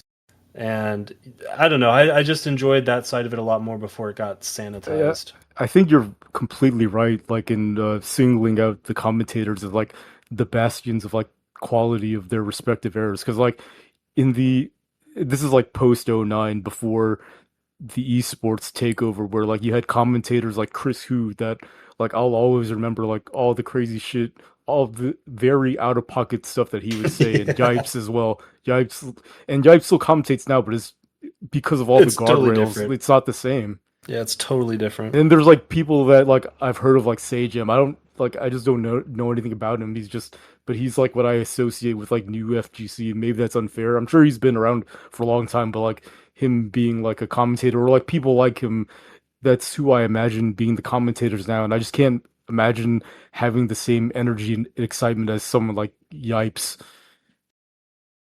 I think the a big difference with that too is that Yipes was just he back then he was just excited because he loved the fighting games. Now it's like the kind of artificial excitement that you see in like Twitch streams and stuff like that, of where it's like, is this actually exciting, or are you exciting because the producer in your ear said, okay, this is the hype moment now. One of you needs to go crazy. And it's also like not even just like sponsorships of like with related to esports. Like I don't even think about players being sponsored. I'm talking about like games being sponsored where they have to like talk Yeah, them up, even though like I'm sure the people playing them don't really care that much about these games that they're being forced to talk up. yeah, no, 100%. Like, yeah, it's the same thing with like game journalists, right? Like, you can't shit talk the game because then you don't show up. I mean, that's something that happened to Sajam specifically. Like, he was critical of Street Fighter Five, and someone of Capcom heard that and then just like was like, "Nah, get that guy off of everything." So that definitely happens. Yeah, I That didn't makes me even. respect him then a little bit more. Sajam's great. Oh yeah, He's Sage he's Sage Jam he's rules. he's old FGC style in new style. Like, he doesn't really give a fuck. Yeah, I didn't even stop to consider that. That's like maybe a big issue when I am like watching streams now for fighting games is like they really don't criticize the game that much, specifically on like tournament streams or whatever. Whereas before, like people had no problem shit talking like Chun and Third Strike or Sagat and Vanilla Street Fighter 4 or whatever the fuck, because like obviously these things were stupid. But yeah, I never even considered that if Capcom is paying you X amount of dollars to promote their product, then you can't Yep, sit there and bitch about how unfair Elena is or whatever. exactly. Yeah. So for me, when I first like when we first posited the idea, I was like, oh, I'm gonna like old FGC way more. But then the more I thought about it, the more I think that they should both just be B tier, and it's for completely different reasons.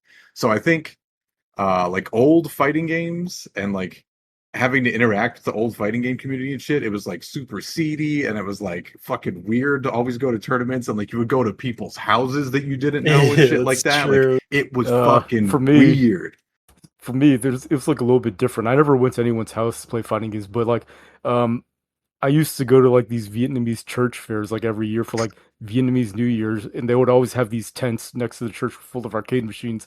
And I remember there was this one time where there was like I was like 10 years old or like 12 or something really young, and I witnessed like a huge fight between everybody in the fucking tent because one of the dudes that was playing Marvel 2 did the Gambit glitch, which makes him like fly off the screen. And there was just every single person in the tent started throwing hands, and the police came, and So my mom funny. came, and she was all worried. I was like, yeah, I just stood in the corner and watched everyone Oh just my beat the god. shit out of each other. So it's just stuff like that that like really like illuminates that era for me. But like that's very specific and not like the community as a Bro. I whole. mean, you say that, Just but turned into that scene from Kingsman. there's the there's the meme video of Marvel 2 of the guy doing that, and then he just walks away, and the guy screams at him, "I want that guy banned from this arcade." So I mean, that's like a thing that happens for the same glitch. So that's not unique to you. That is a thing of the community, without a doubt. But then the new community is kind of like what you guys said, right? Like, so it's very easy and very accepting now, right? Where before it wasn't accepting at all. Like you'd show up and you just get the shit kicked out of you, and then you're back in the coin line. But now it's like, oh hey, come on, we have like all these tournaments that you could do, and it's like super safe space. So like it's a better community to interact with, but it is a much worse community to observe and gain entertainment from because it's nowhere near as out of pocket as it was back when people would just punch each other when they were on crunches and shit. Yeah, I mean, I guess an easy way to sort of justify what you're saying, because at first I was like, "There's no way, dude. Like old FGC is like S tier in my opinion." But when I think about it now, would I rather be a part of the post Street Fighter V FGC or the pre? And the answer is the Yeah. post, dude. I'm in my almost late 30s. Like I don't want to be around a bunch of people that I'm afraid are gonna pull out the fucking glicky or whatever Yeah. because Yeah. like fuck that. Yeah, I mean that's exactly it. I think post is better to be a part of, pre is better to have observed from the outside. So I think they're both B. Yeah. Let's get it on the board. Yeah. Your Yeah. point about going over to like weird people's houses and shit is definitely well taken though. Oh, Yeah, that all shit right. was Let's so not be steamy. fucking crazy. All right. Old is to the Fine. left. They're both higher than Undertale too. I'm conceding on this Ooh. one because I still feel like old FGC is S, but I will accept this. All right, that is a 9 on the board. Super quick update for our Spotify listeners. S tier is currently empty, and A tier we have Boomer Shooters and Smash Bros. In that order. B tier is League of Legends, then fighting games pre SF5, and then fighting games post SF5, then Undertale. C tier is Dota 2, and then Tumblr, and D tier is Boomer CRPG. And next is Hero Shooter.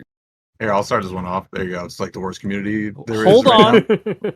now. Right now, bro, Yeah. I was in so many TF2 communities. That stuff was the shit. Those are like the most creative people on the planet. Yeah, Okay, but you know aren't they what? all bots now? Well, now sure. It's like a dead game, of course.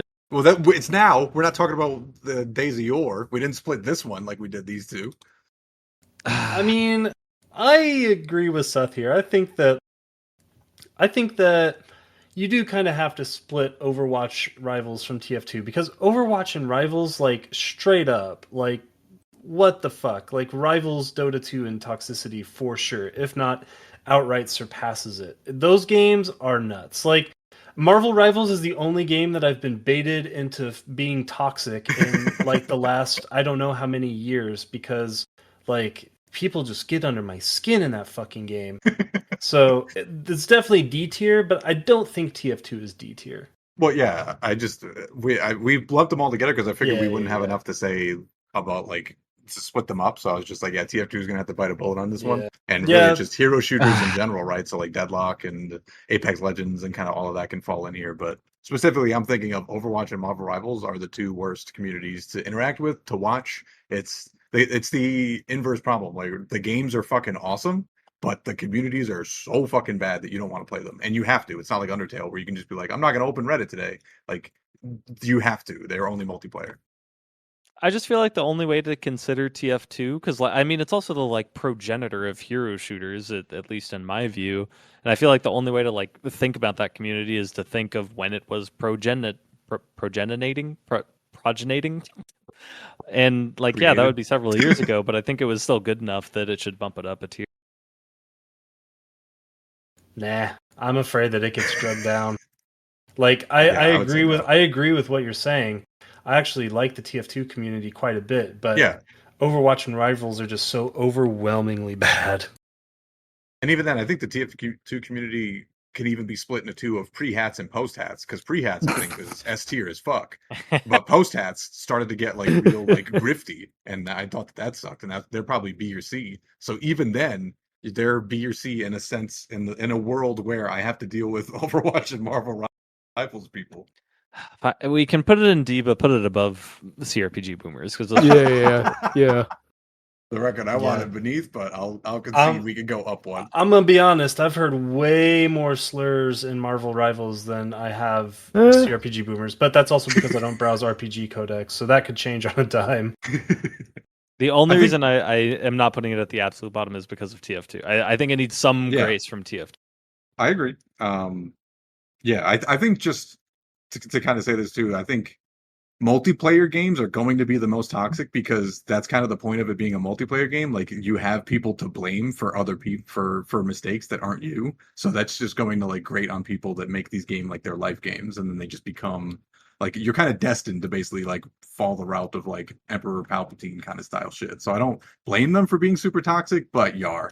I actually really like that distinction because it really exemplifies CRPG boomers being down there as the only like single player community.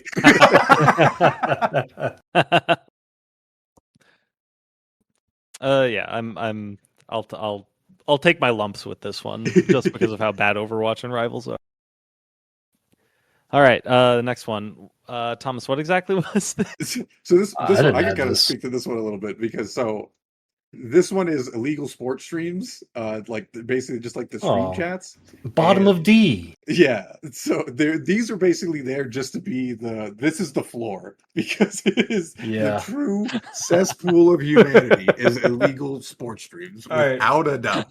I actually on my other monitor literally have the FIFA World Cup live soccer thing on one of the live streaming websites. I'm gonna just click.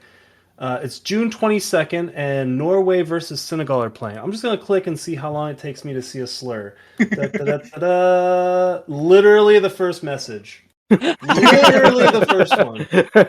What the fuck? I don't know anything about legal sports streams, but like what I will say is that, and this is unrelated, but I feel like it's funny to point out is that like with this whole like USA being in the World Cup and like winning some games, it's been really fun to LARP as a soccer fan. Oh yeah. Anything that allows me to look down on Europeans that look down on us, it gets me fucking rock hard. This is basically right, just there for if you ever do end up watching an illegal sports stream, have an ad blocker and block that element on the page because nothing good will come of it. Yeah. So the rest of everything that's going to be in D tier is going to be a question of, well, is it better than people in illegal sports stream chat? It has to be. It's Yeah. like impossible not to be. I don't know what could possibly be worse than that. Yeah, I don't want to say stuff that I can't take back. There's no way that something is worse than this in like the gaming community space. Nothing that we have on this list. This was meant to be. This is the bottom of the. Yeah.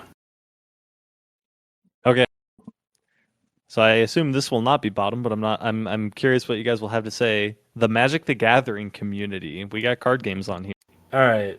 I'm going to get my take out there really quick because I know this will not be agreed with. I think Magic the Gathering is fucking S tier. I was gonna say the same. I think it's way like because this is kind of like similar to FGC, where there's a distinction for me between like pre-digital and post-digital, and I think post-digital is way better than pre-digital. But I have like very specific and personal reasons for that. For one thing, I really enjoy playing digital Magic over physical Magic. I've like even though like back in the day I did play physical Magic, that's because I had to because there's no other way. And like just to put it, this is a very easy example. So in New Orleans, specifically, well, not New Orleans, but like in Metairie, I went to a card shop. That's where I went for F&M. The place was called Stinkies, and it was named after the owner of the store. That was his nickname. But let's just say that the word held multiple meanings, and by multiple I mean two. And Okay. So I mean, like I'm comfortable putting it into S if you guys have really strong feelings about that.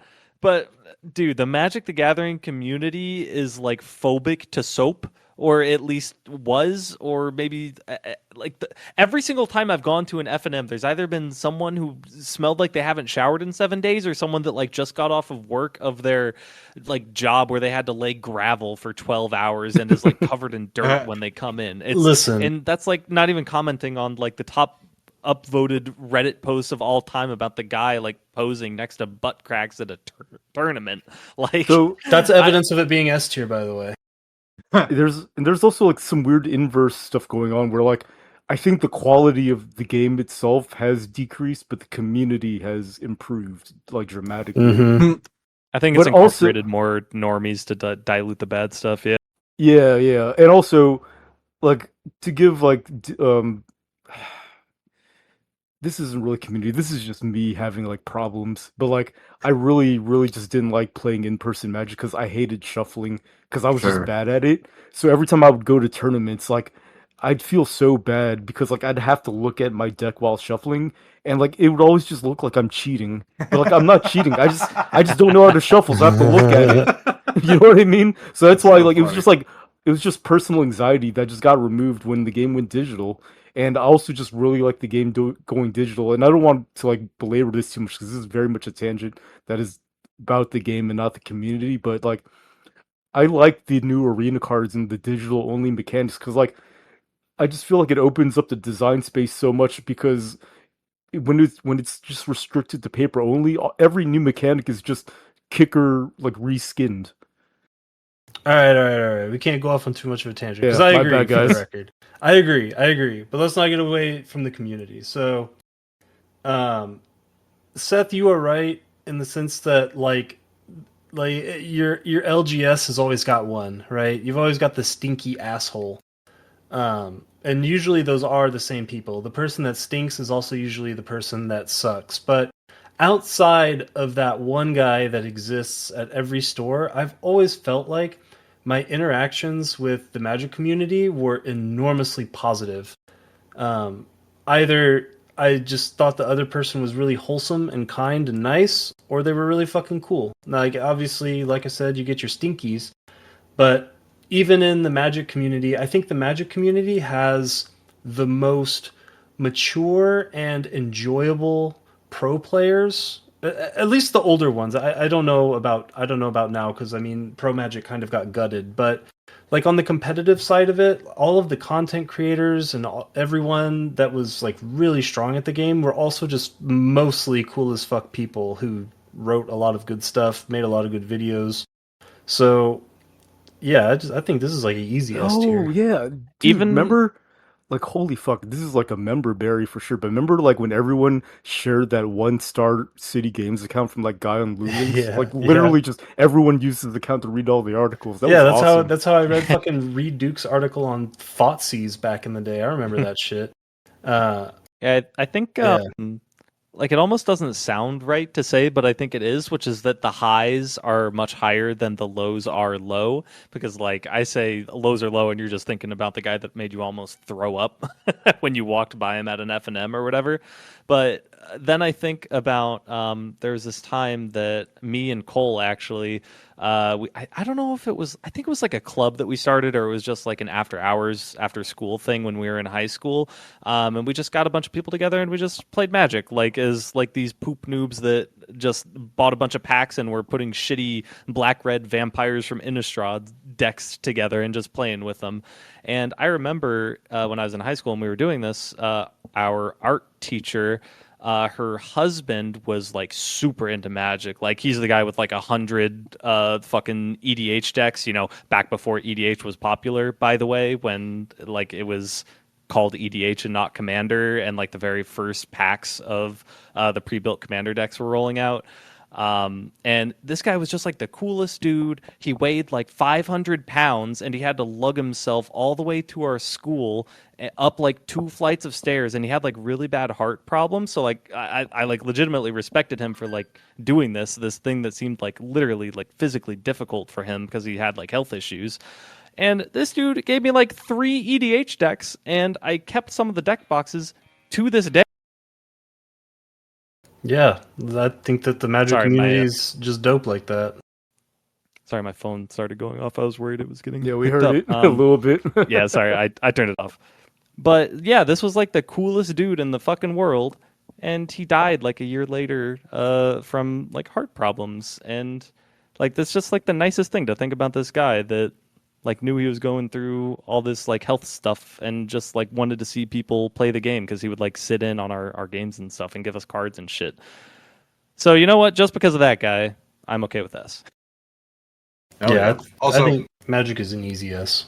I just want to say I Yep. don't think that smell should be held against any of these because I guarantee all these communities have stinkies in them. It's Yeah, just that's that true. But like 80% of them are True. online only, so you can't smell them. Yeah, I True, mean true. that's definitely true, but like at least there's something special about this community though. That's like Yeah. it was like it was like the originator of that meme. Yeah, that and Smash Yeah. Brothers for sure. Now let's not get it twisted. Like there are levels to this shit because Magic is still nothing compared to Pokemon TCG players. So like like with the example that you were saying, Jordan, where like yeah, a lot of these people probably are stinky. You just don't meet with them online or offline or whatever.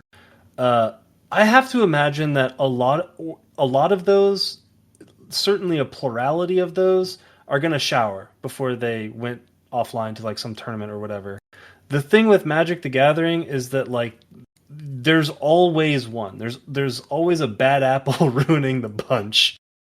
I guess the problem with thinking about it in terms of like F&M and your LGS and whatever is that it's always going to be the same guy. So maybe that's the issue here. But I mean, I would also say, But I think somehow that there's might be- always one. I would say that might be a sign of a better community, though, right? Because I think the reason why no one stinks in the FGC is because they would have beat the shit out of you and made fun of you until you took a shower or like thrown you out of the event. So that's why, like, I think you have a better community if people are willing to put up with your stench. let's be real. The FGC still puts up with fucking weirdos. I'm never gonna forget the time that I lost in a fucking tournament to a Balrog that had fucking Chun-Li hentai decaled on his fucking stick.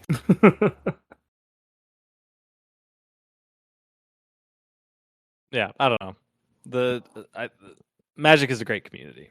I think it has to be true because like we're not even talking about like the average people that like the archetypes like Johnny Spike and all of those got named after like all these people that make like really cool deck lists and shit, like great content creators Yeah. like the professor and Oliver, I can't remember his name, Seth something. Yeah, Magic is that. Yeah, I have to shout out Bosch and Roll. That is my favorite content creator. I watch every new video at 9 a.m. Central every single weekday without fail. Yeah, Bushman Rule fucking owns. There's so many good Magic creators. LSV. LSV rules. There's so many. Like Reed Duke.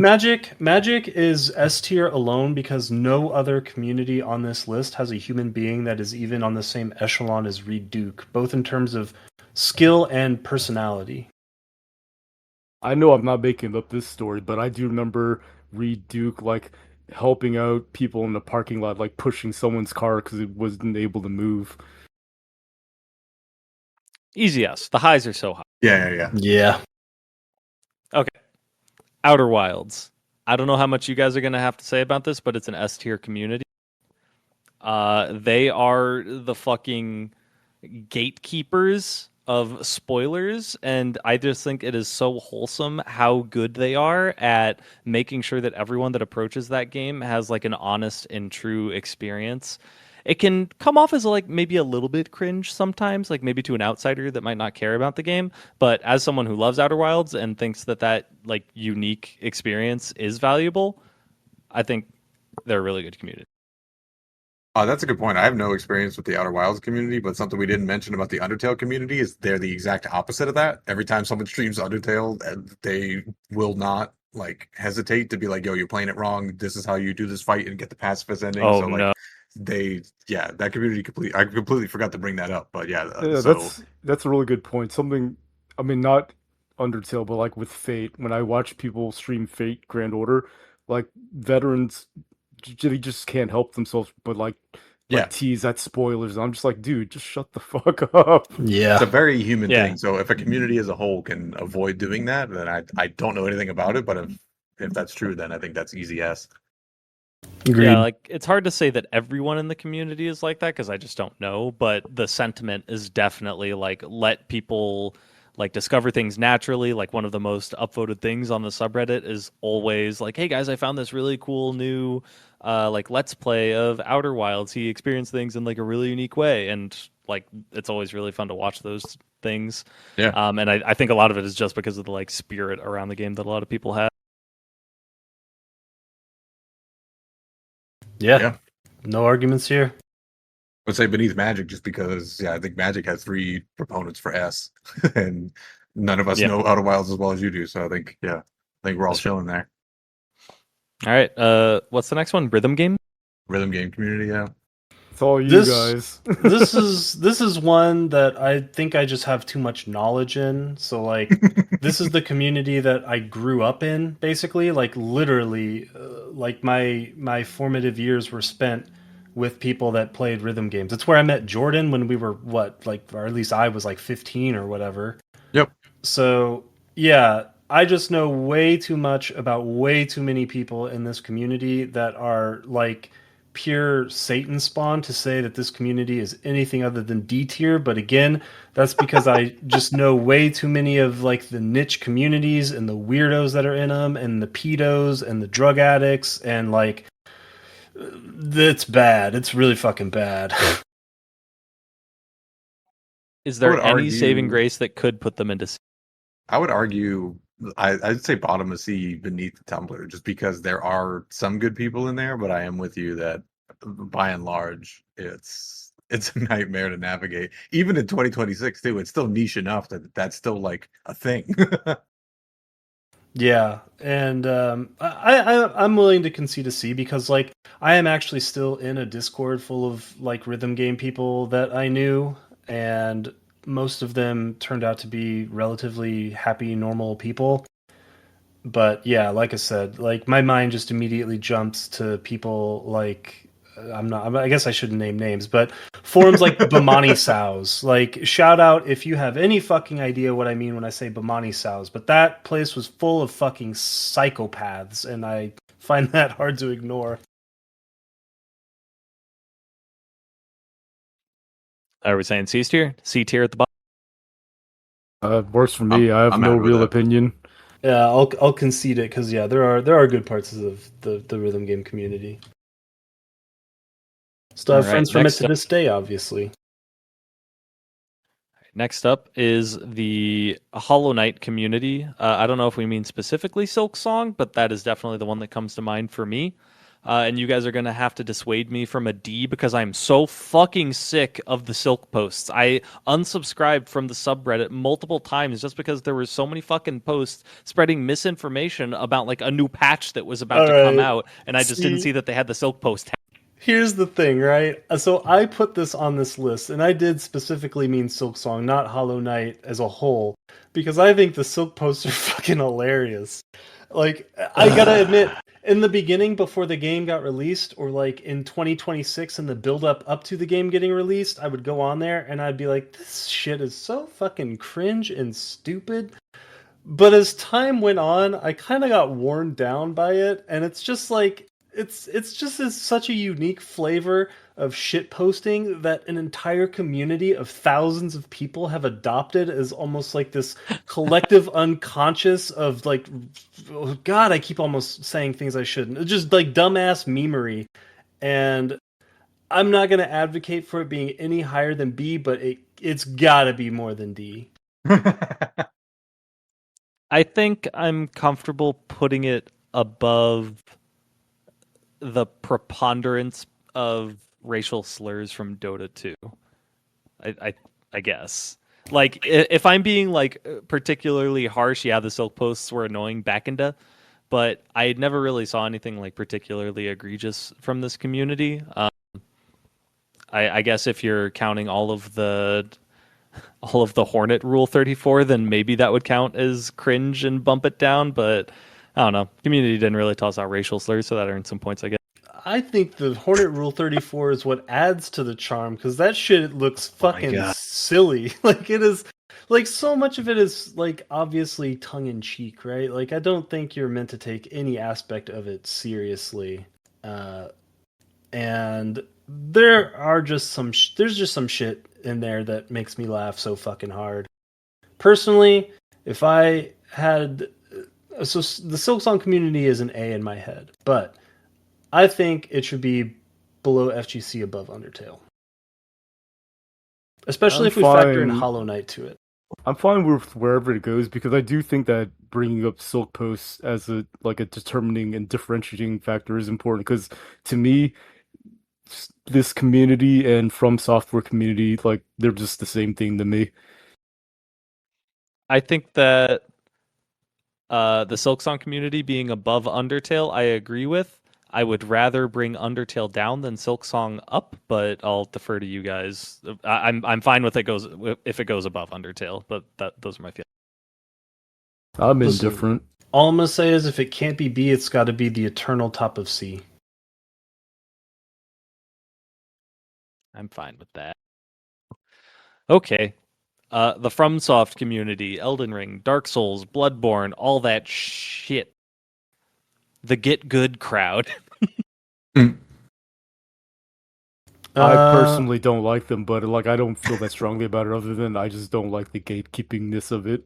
yeah, that's kind of where I'm at with it. Like, I think FromSoft, like the FromSoft games attract maybe like the highest concentration of video game Dunning-Kruger people, like maybe of any other community on planet Earth. Because like the games are billed as being so fucking hard and blah blah blah, but really they're not that fucking hard. Once you kind of understand how to play them, like and you get some time under your belt because that's the main thing. You just got to spend time with them, and then they're all kind of at equal difficulties, really.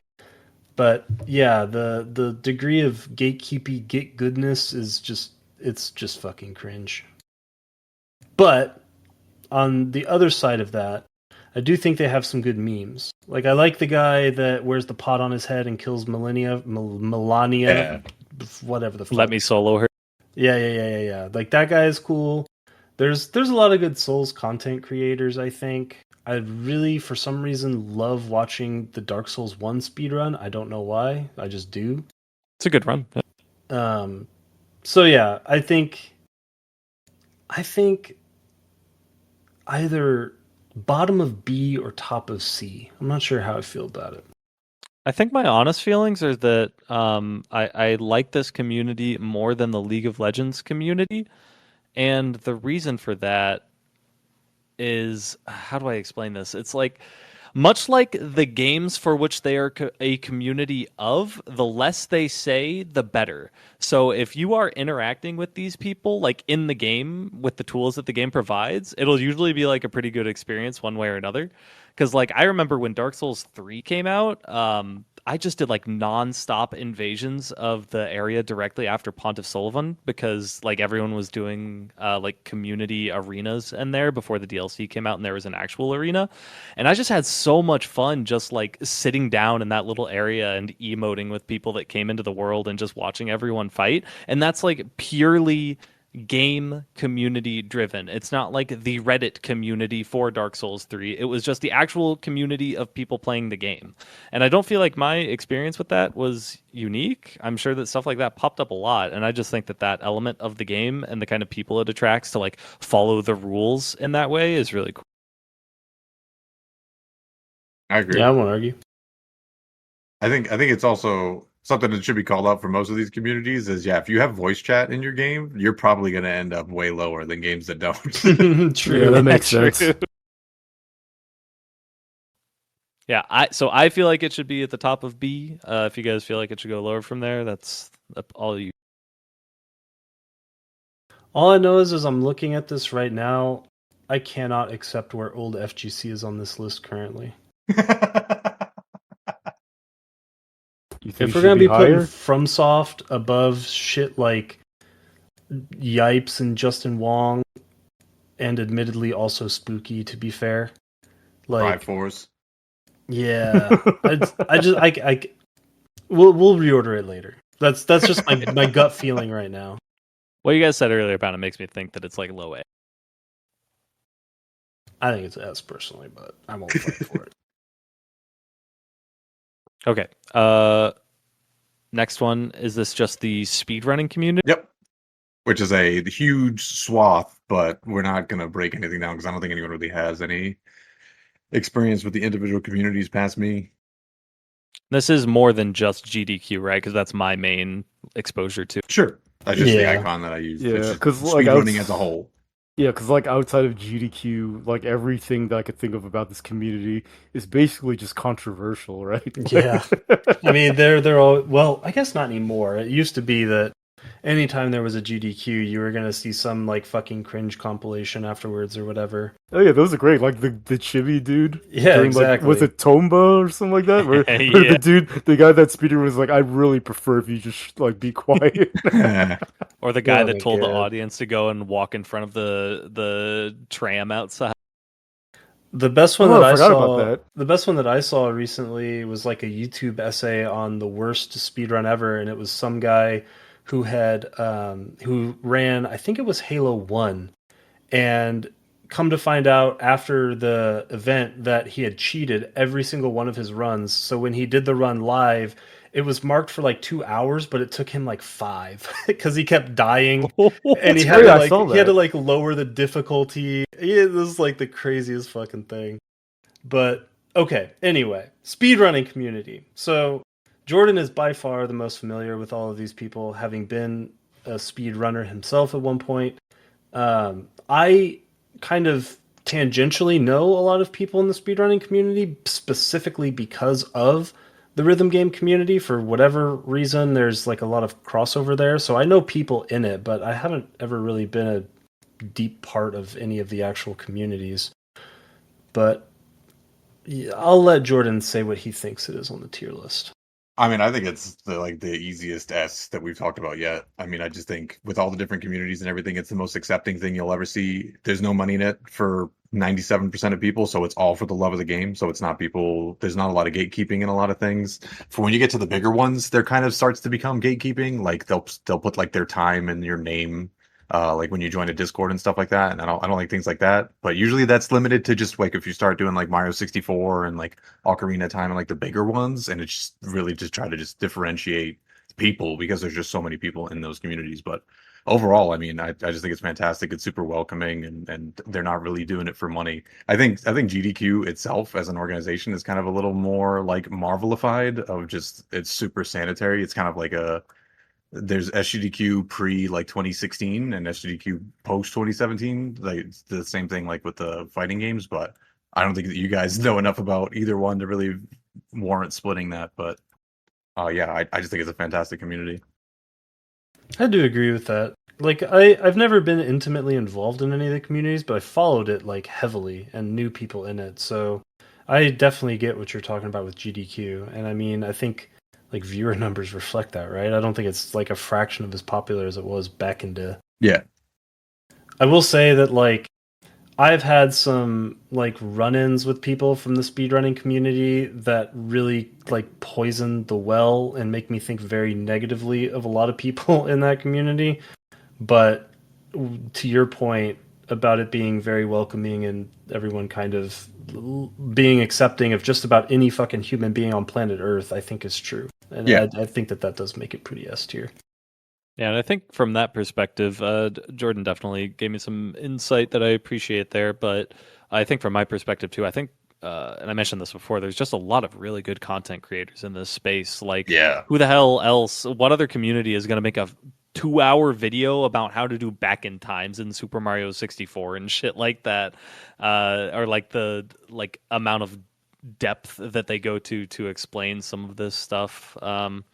Yeah, I didn't feel the level of acceptance that you described until I thought about some of those videos and how all of those videos and content creators are like not douchebaggy at all. They are Yep. like so nice and smart about this like hyper fixation that they have with their game. Yeah. I mean, of all the communities that we have, even the ones we haven't talked about yet, I think that they're close to, if not just the top of the doing it for the love of the game community. Yeah, gotta appreciate that too for sure. Yeah, because they've kept All that right. same energy even when the money came in with like all that Doctors Without Borders and stuff. Like Yeah. they've just always been Mm-hmm. kind of like how the FGC used to be when it was always like Yep. running like hotels and shit. think based on Yeah. all this should definitely go above Outer Wilds. It's like Outer Looks good to Wilds me. doesn't have like big like people like what I'm describing. I mean, we're talking if you go OG, like Siglemic streams used to get 10,000 Yeah. viewers back when like League That was Worlds crazy. would get like 4,000. Holy Yeah.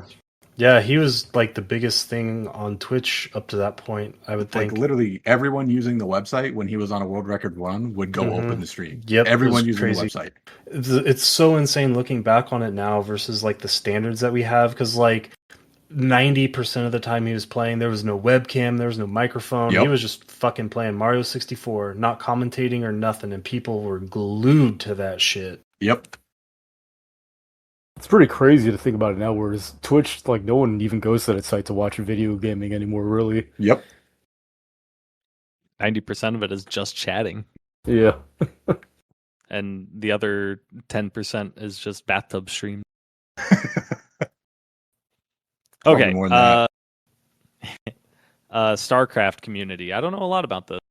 I feel like I get the vibes of I you just know saying that about you Korea, didn't and like that's it. about it. All right, StarCraft community is the only. So okay, easy S first of all, like easiest S of all time, and I want to make the case that I think it is actually like the tippy top, even above Magic, and the reason for that is we just got done talking about how GD, or I guess speedrunners do it for the love of it. But what fucking community has ever done it for more love of it than the StarCraft community? I mean, those motherfuckers were playing Brood War 25 years past its prime. They were making all of these fucking videos about it. Day 9 originated from the fucking StarCraft community. And given how competitive it was, like especially around the release time of StarCraft 2, it really wasn't that toxic. Like, yes, you ran into people sometimes who were assholes, but where do you not on the internet? But like by and large, between the passion that that community had, the lack of any real scandals I can think of, like the biggest scandal in the StarCraft community that immediately comes to mind was like savior match fixing in Brood War. That's pretty huge, though. You got to give it up. Yeah, but that's not like fucking people in the Epstein files. I consider that worse, personally. And then just all of the content creators, all of the history, all of the insane moments, all of the people that have come out of this community. Easy Yeah, S. day 9. Yeah, this is the day 9 Yeah. community. But I one slight Destiny. counterpoint. Well, counterpoint to doing it for the love of the game, and I think that it is true. But like in South Korea, obviously they did it for the money. Yeah. No, I mean, I agree with Ben. I don't think that they're not as love of the game as a lot of the other ones, just because of that. There was always the pie in the sky that you could, if you got good enough, you could move to Korea, where like Outer Wilds, you ain't doing that. I mean, let's be real though. Like, no one was getting rich off of playing StarCraft outside of maybe the top 2 guys who made Yeah. like the same income that I make now working my office job. Sure. It was a possibility versus like Yeah, literally yeah. no chance. I mean, it gave you a reason to spend like 15 hours a day playing the game. Right. But no one was doing it for that reason. But here's my thing is I think they would have been doing that anyway, That's what I'm saying. regardless. No one was like, "Oh, I can make $100,000 a year playing StarCraft. I'm gonna go dedicate my life to it." It was the other thing of I'm dedicating my life to it. Oh, wait a second, I can also make money doing this potentially. Yeah, exactly. Yeah, I just realized that this isn't on the list, but like, how does it compare to like the Counter-Strike community?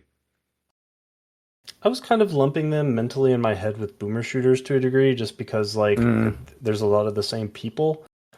I can't speak to the modern Counter-Strike community. That's why I didn't include it. But yeah, I don't think any of us know anything from CS:GO onwards. Like, so we would just be talking about like when Cal was still an organization that you thought was going to give you money when you won a tournament. I have to ask a clarifying question, and this will determine whether or not I'm comfortable putting StarCraft above Magic. Would you guys say that StarCraft is the progenitor of the custom map? Yeah, without a doubt. Yeah, because I mean that's where It's S Dota tier. came from, It's right? the Or top of no, that. that's Yeah, no, that's it's sorry, Warcraft that's three, but Warcraft 3. Yeah, StarCraft was like the progenitor to what Warcraft 3 was able to do, right? Like it was the demo to the tools that Warcraft yeah, 3 yeah, had. yeah. I mean, we have like entire like $100 million like franchises built off of StarCraft custom maps, basically. Yes, So, yeah, because like on one hand you could say that all of that kind of belongs to Warcraft 3, but I just don't think that Warcraft 3 would have been as big if yeah. StarCraft didn't like start it with everything Yeah. that it I did, mean, you know? that's the exact thing. Like Aeon, Dota came from Aeon of Strife. If there's no Aeon of Strife, there might not have been a Dota. Like so, yeah. Yeah, easiest S in this whole list. And all those custom map creators of StarCraft specifically, that's a love of the game community because you're spending time Yes. creating a game and literally could not make money from it. Yes. Yeah, that's the important thing that I was kind of like dancing around is that like, yeah, is StarCraft an important game because it was a progenitor to Warcraft 3 and all the games that it spawned? Yes. But all of that is community driven and that's fucking awesome and fucking Yep. sick. And also I remember being like 9 years old when that game came out and I could download pixelated titties. I I do remember think the map artwork of that game was sick. the freaking porno maps. Well, I meant more just like the anime ones, but sure, those two. In my opinion, if there's any doubt in your mind about whether or not StarCraft as a community is S tier as fuck, all you need to do is go listen to Day 9 Daily 100 and refresh your Sure. memory. Very true. Yep. I've been watching a lot of Day 9 dailies. Those things are still top tier content. Hell yeah. Okay. That was StarCraft. So next up, World of Warcraft. I have to hear your guys' opinions first. Obviously, I'm the one that plays the most WoW and still actively play. So I feel like I'm going to have a very different, and when I say refined, I don't mean better. I just mean like I've thought about my opinion on this over a long period of time and kind of like cemented where I am. So when I say the World of Warcraft community, where do your guys' heads go? I just think about all the memories I have botting the game and being in a raid with a dude that couldn't speak English. When I think of the World of Warcraft community, I go back to being like an ultra boomer, and I think of vanilla back before they had, God, I can't even remember what they're called now. Before they had like lumped together servers onto shards or whatever, like every WoW server was just its own independent, isolated, discrete thing. Like people who played on Drakthul didn't interact with people who played on Mal'Ganis or whatever. Like that just wasn't a thing. And that also went for battlegrounds. So like I just remember when you would play on like high pop servers that were PvP oriented, you would get these people that were locked in these like 12-hour long Alterac valleys. Like literally, you would log off playing AV, you would wake up, log in, and the same AV was still going. But the key component here was that in addition to the discrete servers, every single server also had a forum. So on the official WoW websites, there were always these like small niche communities of WoW servers of people who were just like shit talking each other, like Alliance versus Horde over shit that they might have done wrong in Arathi Basin or Alterac Valley or Warsong Gulch or whatever. And that's just like it's like a top tier memory to think back on reading those forums in old ass vanilla WoW and like all of the people who were salty as fuck with each other over WoW PvP. So that's like my positive outlook on the community, but that is so obviously outdated at this point. I have no idea what that shit is like now. Yeah, I have What the about you, least Jordan? experience with the WoW community. The only two things that I really know, so I could say that there's probably like a big gap between the developers and the community, specifically when it came to like pre-classic WoW, when they shut down Nostalrius and everything like that. Just like a lot of adversarial things that Blizzard did to their community, and despite all that, people still want to play the game, which is just like crazy to me. But there's that, and then there's all the Twitch OnlyFans drama stuff, which I think was basically just the Kardashians for nerds. So I don't think that that's really indicative of the community as a whole. So honestly, I don't really have enough of a stake in this game. I'll just go with the flow. Well, I think it is kind of interesting to look at the community from the perspective of things like the OnlyFans drama, like with Pirate Software and all the like different Yeah, stances that people took with regards to that, which I was fucking enthralled with, by the way, as a WoW player. exactly. That Yeah. was the most entertaining content. Okay, so I'm very positive, in my opinion, that the World of Warcraft community should be top of A, and I'm doing that a little bit optimistic. How many games can you think of, especially before WoW or even like 15, 10 or so years ago? How many games would just incentivize all of its players to find 19 other friends and organize a way to play for 6 hours a week or 9 hours a week or 12 hours a week or however much you want to raid? Like, how many games incentivize that and how many games are actually successful in doing it? Probably only like Final Fantasy 14, and that's like, That's just what is way it, like after. 6 years old or something? Yeah. And like, I mean, that's like retail WoW. We're talking like 40 plus people that had to do a lot more preparation back in the day of Classic, like with Molten Core and shit. And I think all of that stuff being purely community driven is fucking awesome in the first place. When you start talking about like the individual people that are like the archetypes of players of WoW, it gets a little dicey because there's a lot of bad types of players. I've told you guys a couple times about the podcast I listened to that did a whole episode with like, it was like 100 different like categories of players that they ranked on a tier list like we're doing right now. And man, there's a lot of fucking stinkers. Thomas, you were in a guild with me. You know Mugram. You know how awful that is. He is not the only person of that ilk that exists, and everyone Oh that yeah. plays WoW knows what a bad raid leader is like and how annoying it can be. But there's something about that that just like inspires people, like when you're like hating with a coworker on your boss because of something stupid they did, and it just like makes you kind of like enjoy everything a little bit more. Hmm. And like that's one of the things that made me love WoW, is just like bonding with people over how much we fucking hated people in our guild. That's very So funny. like, yeah, so like even some of the like bad sides of WoW communities end up just making you like it a little bit more and want to be like deeper into the game. And all of this also isn't even getting into, again, the content creator side. There's a lot of good content creators, a fucking billion of them, and there's like all of these sites that sprang up, and all these add-ons that are developed purely for this game. Like Wowhead, Icy Veins, all of those are World of Warcraft originators. All purely community driven, to the point now that yeah, they make money off of it, but obviously it was community driven in the past, and I think all of that's fucking awesome. But there's a lot of stinkers, so I don't want to put it into S. Mm, I could be convinced that it belongs like somewhere along the bottom of S, because like I think the WoW community, at least as far as I am aware of it, is actually pretty great. I mean, um, I played a lot of vanilla. I played some TBC. I played some Wrath. I played a lot of Cataclysm, and I played a decent amount of what the fuck was it called? Legion.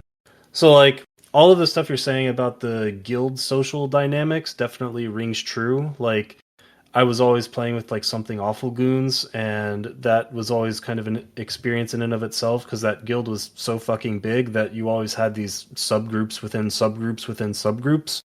And sometimes that was good, sometimes it was bad, but it was always fucking hilarious because like you always had a collection of just like really really funny people who just always made it a good time to like be in a group doing like having a shared goal or whatever. So, yeah. Basically, I 100% agree. I actually think it should be towards the bottom of S. I think I still want to keep it an A just because, like, I mean, there's a lot of bad experiences you can have in WoW. I mean, um, there's just a lot of people that like try to grab the e-girl and shit like that. That like stuff like that just happens way too often. But that also means that the WoW community is good enough that girls feel comfortable enough announcing the fact that they're girls. So maybe it is bottom of S. Yeah, and I guess here's the way I'm thinking about it, right? Like, we immediately put Magic at the top of S in spite of the fact that there are literal stinkers in that community. So I think, like, you're never going to have any sort of community, especially in video games, that's just like pristine without flaws, right? That's just not realistic in really any fucking community. So I think you got to take the good with the bad, and I think the WoW community, the good outweighs enough of the bad that it belongs in S. Now, I'm gonna say one more thing, and I'm asking you this to see if you're gonna commit to the S. Asmongold is a WoW streamer, or was a WoW streamer. All right, that is a like pretty good point actually, but I'm not gonna let that taint my opinion because I feel like he's probably far removed from WoW at this point. He is. He also sucks at WoW, so he was a poser from the beginning to the end. Okay, cool. Okay, is the next one just The Game Awards by Jeff Keighley? Basically, there's L. the stream chats Yeah. of them. I want to put this in S somewhere. So So this much is- of my current vernacular is just derived from like this type of community, basically. So I think that this is kind of like how Tom views the old fighting game community, but it doesn't have the downside of having to be in the community and going to people's houses. All you have to do is just click the show me the chat, and then like you're just a fly on the wall, just sending L's and just sending Concord 2s just constantly. So I think it's And there, just I think it's the '09 fighting game community, but without the downside. yeah, that's how I feel about it too. And also, like, even though slop's getting overused, they're still very creative with it. Yeah, it's just the comedy hive mind of just like all the best jokes float to the top, and then they just fucking project through the whole fucking through everybody. It's great. Is it just what like modern Twitch chats are like? Because like I think it's No. my only real exposure to any live stream chat was like TGA stuff. I don't think Twitch chats are like this. Like, those are No. way too policed, whereas Yeah, this one is not. yeah. On YouTube specifically for this is what we're talking about, where it's like a little more wild westy, and yeah, I think this is how Twitch chats were back when it was like Justin TV and like Siglemic and stuff. I think that's the same vibe that you get of when it's just huge and everyone's having a good time. Yeah, I'm down with it. I mean, L is fucking hilarious and will always be hilarious. The first thing that I do every single time I open up a live chat, if I'm gonna like full screen it, is I full screen it and then I hit the X that closes the chat. So I really can't comment this on on this too much, but I feel like you are selling me on it. It's so good. It's anywhere from neutral to great depending on the games that are getting announced. It's the one and only time that so like when I watch TGA or Summer Games Fest, I watch it on my TV in the living room. And these streams are the one and only time that I ever make a point to go in and turn the chat on. Yep. I'll have to do that next time. It sounds like. Like most of the fun comes from those chats. Yeah. Yep. Are we sure it's bottom of S? Are we sure this isn't top of A? It's kind I of sounding thought like it top was- of A to me. I was thinking like top of S, but like I don't really care. I think either way. I was thinking it was more A tier material personally. It just like it just sounds like It's not An as experience substantive rather as than a the rest. community. Yeah, there's not too Yeah. much to it. It's just really what it is there I is think really the good. reason why it's It's like great- the opposite of milk inside a bag. I mean, the reason why it's great is because it's not really a community. It's like a hive mind that you just get indoctrinated into when you you open the chat. It's too fun to not. So yeah, I agree. It's not much of a community as much as it is just like a pool of everybody's thoughts. I'm cool with that being like the pinnacle of A, and then S is like you're like you got some crazy shit going on for your community, like some generational Sure. shit, you know. Okay, what is the next one? Is it racing games or is Trackmania. it Trackmania? It's just It's Trackmania. just Trackmania. I put these here as the inverse of the illegal sports streams because I think that this is the best community possible. And yeah, it's just like a perfect example of what you want your community to be. See, They're all doing it for the love of the game. They have fantastic content creators. All the pro players are super cool. Everybody only cares about driving quickly or like teaching people how to drive quickly. If somebody cheats, the entire community goes into super sleuth mode and figures out all the ways that they cheated and then like gets them to admit it. It's crazy. So I was pretty much going to agree with everything that you said. But the point about cheating, I think, is important because a lot of motherfuckers have cheated in that game. A lot of motherfuckers. Yeah, I mean, so the main thing, there's a guy named Riolu who was like a really good Trackmania player, and he had a bunch of world records, especially like the older games. And then that guy was founded to have cheated his records. But like 80% of them were cheated, like some insanely high amount. And they figured that out because the tools got better, whatever. That's not the important thing. But then like the community was like, "Yo, like you clearly cheated. Like it's okay, just like apologize and we'll get past this." But the guy just like doubled down and then just like disappeared, and they were like, "Okay, whatever." And like they keep that same energy with like everybody. Like everyone's super welcome, just don't cheat, and if you do cheat, just admit it, and then we'll move on. Yeah, I guess I'm quibbling over where it belongs in S tier because it's definitely S, but I don't think it's the top. I'm comfortable putting it above Magic, I think, but it's still StarCraft to me is just like Yeah. it made some of the biggest games today by proxy, in terms of like community involvement. I don't know if Trackmania quite did that. Like I appreciate when I was playing Trackmania Stadium, I think, like the level of depth some of those custom maps had, and that was really fun. But yeah, it's still just like not quite at that level, even though you're like selling it to me from the perspective of like just really cool people and like a really honest community for like if you like Trackmania, this is probably the best community on here, right? Yeah. But I don't know if it's like the best community, period. You know? I will say, if you're using custom maps as a barometer for community quality, Trackmania Yeah. has everyone beat. It's got everyone beat. Yeah, because the basically all the maps in Trackmania are custom made, and they're doing it just like the StarCraft guys was, just like for the love of the game. Like Right. 97% of those mappers don't make money. The very top do if you get commissioned by not Nadeo, or like they just did a Red Bull one recently where they paid the mappers, but then they have like super high quality maps. But for 25 years, 23 years of this game's existence, that's not how it was. Yeah, and like Sure. the stuff that people have made in Trackmania is just like other fucking worldly. It's just ridiculous.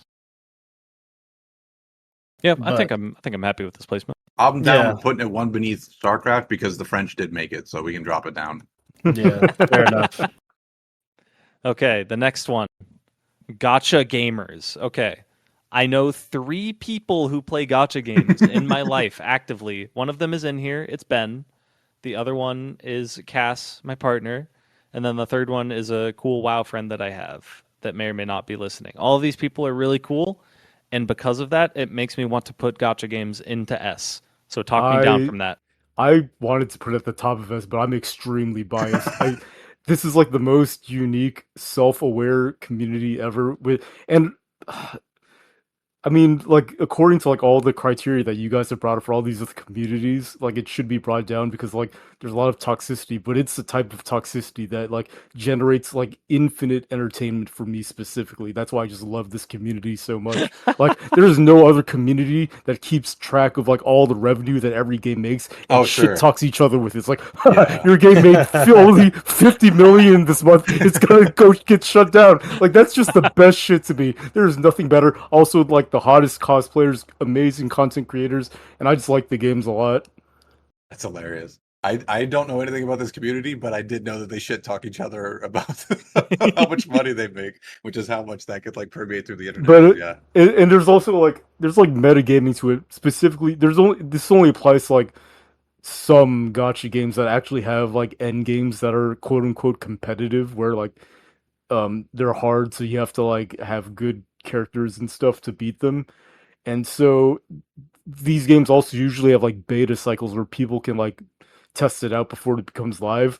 And this applies to actually a lot of different communities, like even like the FGC, where like people that like certain characters will like downplay their performance so that they don't get nerfed. But it's like amplified in gotcha games because not only do they want to downplay the characters so they don't get nerfed, but they also have like significant monetary investment in these characters. So it's like more stakes in the drama that excites me. I feel like I'm hearing a lot of similar stuff to what was said with the Game Awards, where it's like very funny community to be in, like a lot of good memes, like in a way that's like elevating it.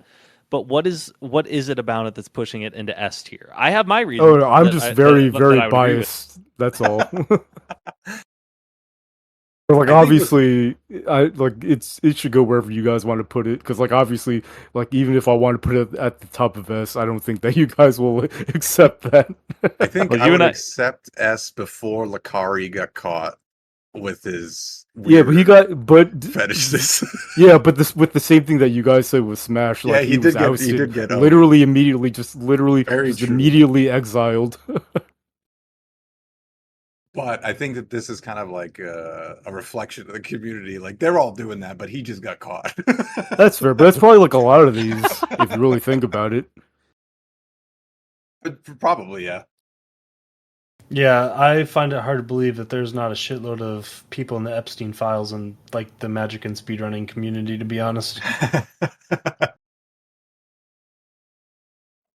I I mean, for me, it's obviously going to be S tier. Ben is obviously also biased. I think we just I'm have really too many in struggling. S. I think we got to just cut down because S shouldn't be the biggest list. There's Yeah, no way. S is getting Yeah. crowded. So I think we just cut from Outer Wilds down to top of A, and then I think potentially let's finish it bottom out. Yeah, A. Let's finish it out. I think first. based on okay, we'll decide where it's going to go in S, but I think Gotcha Games will be S tier. Okay, Nintendo gamers D tier, bottom of Yeah, D. I got this one I right agree. above, right here. I'm They're not saying biased slurs, but because they might as well be. I'm very biased because I'm very pro Sega because I grew up with Sega. Even though Sega is trash, I just by obligation have to put Nintendo in D. We're not doing like a pre and a post situation. Correct.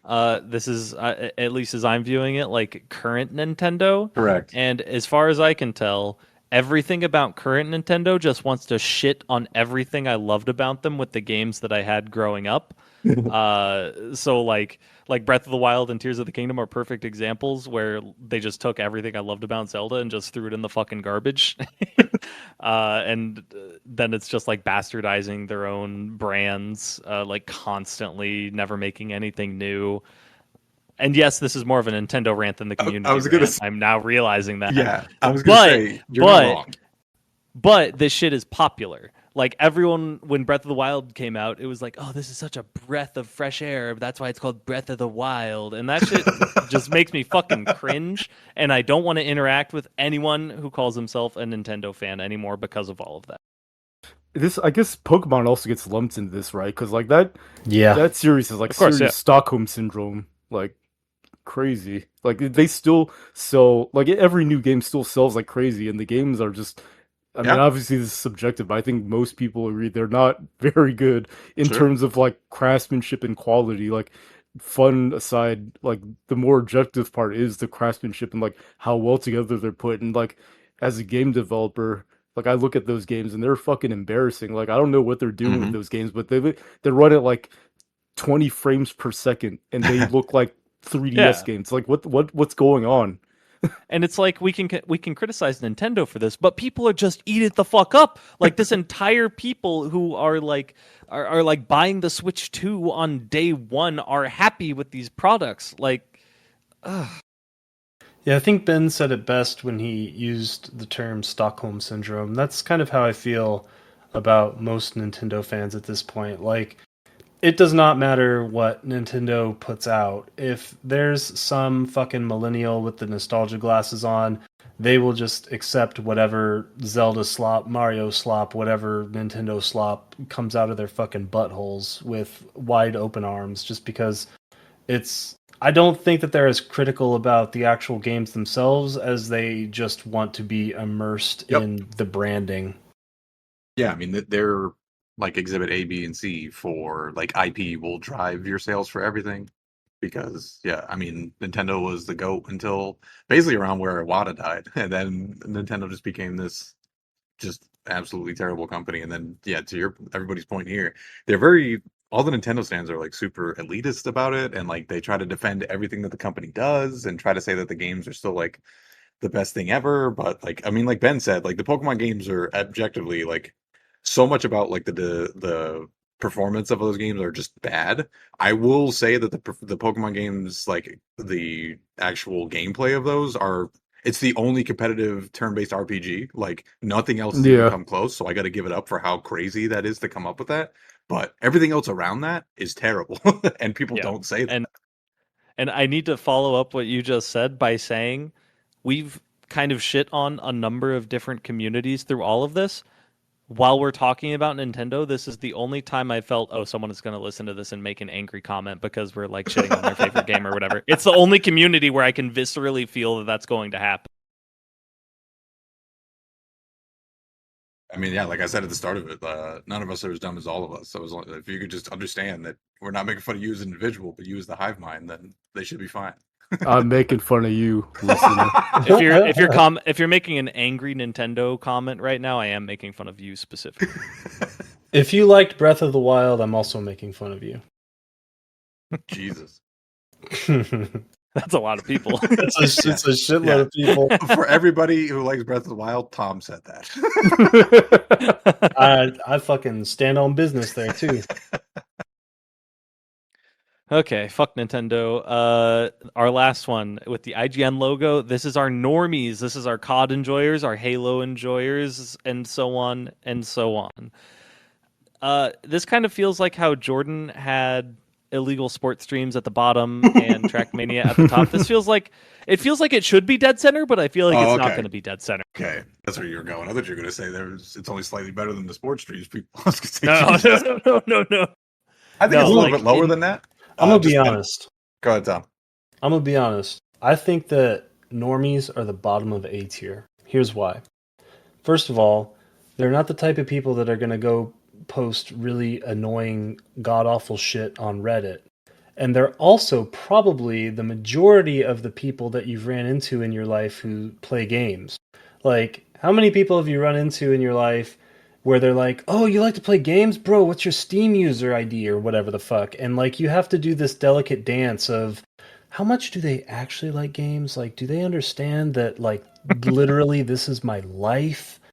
And like, once you kind of gauge where they're at with it and you're like, okay, they're just normies. Like, the interactions are always so pleasant. They're never like super negative people that just want to like shit on their game of choice because they only play one or two games. Yeah, like the most negative thing you could say about them is literally just the choice of games, like just Call of Duty and Madden and shit. But Yeah, like, I actually and kind of agree. Where like these are just like the people at Walmart. It's like they're just can't really hate on them that much. I almost feel like you can't even shit on them for their choice of games because most of these people, this is just their like come home and crack open a beer and watch the game, right? It's just like, okay, come home, smoke some weed, play some COD. You know, it's the same idea. Yeah.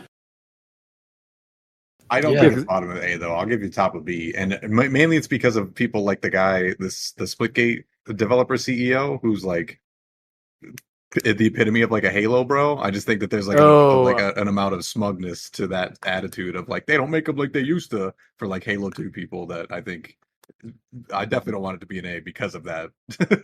I guess he is an Orban. You're right. He did kind of destroy his game and his brand and his company with his hubris, but that's just one guy though. Like, but when I think of IGN, like anything that's negative, like these are it's the normie group, but like the icon is IGN. It's just like anything that's negative about them is related to the company IGN as opposed to like the people that like consume that content. Because like, and this might be a hot take. I think that the reviewers at IGN do exactly the job they're supposed to. Like when they give their 7 out of 10s, I think that's the appropriate rating for their consumer, which is just like the random like dad trying to figure out if their teenage son will like this game.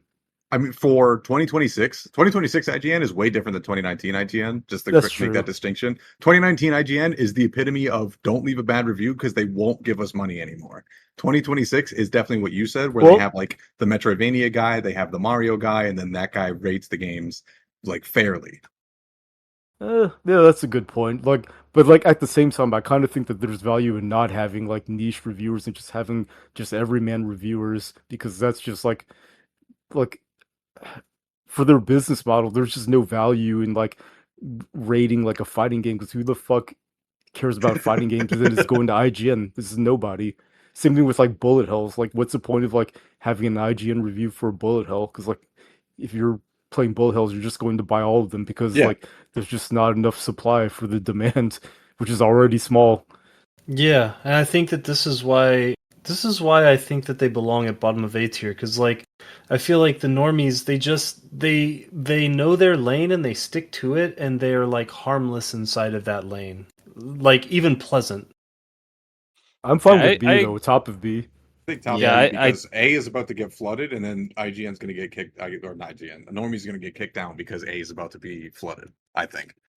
yeah, and I think they're definitely above the League of Legends community. Yeah. And I think the thing for A that I'm seeing is it's just some kind of like highlighted experience. Like you go to the Game Awards stream chat, it's going to be really fun. You listen to Joe Rogan talk about boomer shooters, and you're like, he doesn't know what the fuck he's talking about. But that's like an experience. There's plenty of experiences with the Super Smash Brothers stuff. What experience are you having with normies? It's average. It's a fine experience, Yeah. which is where B should be. Yeah. I see. Here's where I disagree. I actually think that usually my run-in with normies is like good, because like when you think about someone who's going to be like hot into Magic the Gathering, it's like that's a coin flip for whether or not they're going to be like a fucking freak sometimes. Whereas when you run into a guy who just likes to play COD or Madden or whatever, like he's not going to like sit there and give you his like extremely opinionated takes on the way that they changed the passing mechanics in Madden 26 or whatever. He's just going to get stoked that they added fucking Peyton Manning to the fucking roster or whatever. So I think that's just why I like him, because I feel like I rarely, if ever, just have outright negative opinions with people who aren't like super online or super plugged into gaming community as a whole. So you bringing up people about Madden made me remember that FIFA is the game, and I would definitely put everybody who plays FIFA in the normie category, and I wouldn't want to play FIFA with anybody who plays that FIFA shit, because I think the normie category is exactly the people who don't know how to regulate their emotions when they're losing at things. So I'm keeping them top of B. All right, I do not want to play. I didn't consider FIFA. That's I don't fair. want to play any game like that with anyone and win against them, because they're gonna get mad. They're gonna throw shit because they're not used to like losing at games. So I'm keeping them top of That B. is actually true. All right, that's fine. I'll concede that point. Okay, that was our final community to put on our tier list. We need to do some final reordering. Where do we need to start? We probably need to bump some stuff down from S, is my guess. I think Undertale is here. Yes. Pre Street Fighter V FGC has to go in A tier. I cannot abide. I cannot abide. I agree. I just don't like the fact that Smash Brothers is above it as well. But if it's behind it, I'm fine with that too. I'm a little salty about it. I think if we need to drain S, I think it's fair to say Outer Wilds is top of A. I think that's fair. Yeah, I think that's good. Let's see. Do we like the Silksong community more than the FromSoft community? I do. I mean, did. they're the same to me, really. I think they're just fucking hilarious, personally. I like FromSoft better, I think, for reasons that you said, Seth. I'm very Mhm. indifferent though. Like to me, they're just the same. I think Pothead, what's his name? Let me solo her. I think that guy definitely alone, single-handedly carries it above Silksong. Yeah, I think it's a Silksong swap. I don't agree, because I just think that the like collective unconscious stupid ass memery of Silk posting is fucking hilarious. But Yeah, but that still exists in FromSoft communities. Think of all the like funny messages when you were playing Show Elden fingers Ring for the butthole, first yeah. time. Yeah, exactly. that is true. That is true. Tumblr slop definitely has to go above Dota.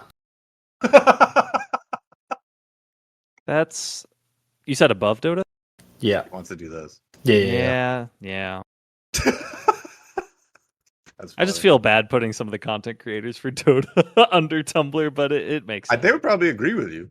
They're the ones who would have to be exposed to it the most, right? And usually those people are like, yeah, that's when All like, those the people herd would is be the like- worst. All those people will be like, yeah, this community fucking sucks. I had a game with Slacks, and he just spent an hour in the fountain as techie.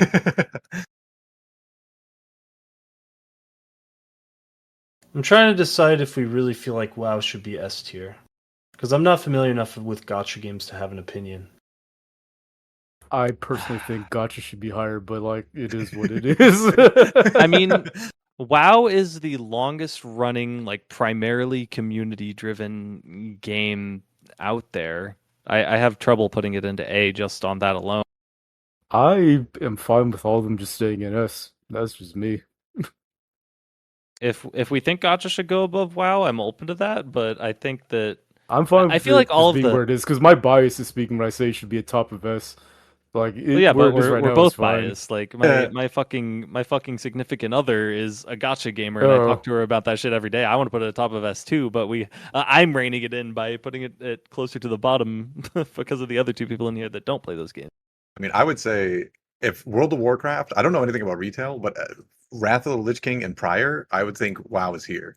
Like literally just the top. Like because of what you Yeah. said with community, like it's Yeah, that game was carried by like people who wanted to bring over EverQuest into like their own shit and just have a sick community. So sure. Yep. it was The, perfect. the problem is just after it Yeah. reached that apex, it just Yeah. the elitism just grew and grew and grew. Unfortunately, And I think Not- yeah. I don't think to Also- the extent that it like ruins the community, but it's Correct. definitely like I was only able to get into WoW because I had like 4 people guiding me exactly on Yeah. how to play. You know, Like back in the day, like pre Cataclysm, so like Vanilla, Wrath, and TBC. Yep. Like WoW was by far and away the game that would like most surprise me when I would hear that like the type of person that would tell me that they play WoW. Like Oh, yeah. it has such a wide spanning like demographic of people. Shit, I've got a good one that actually happened during Legion.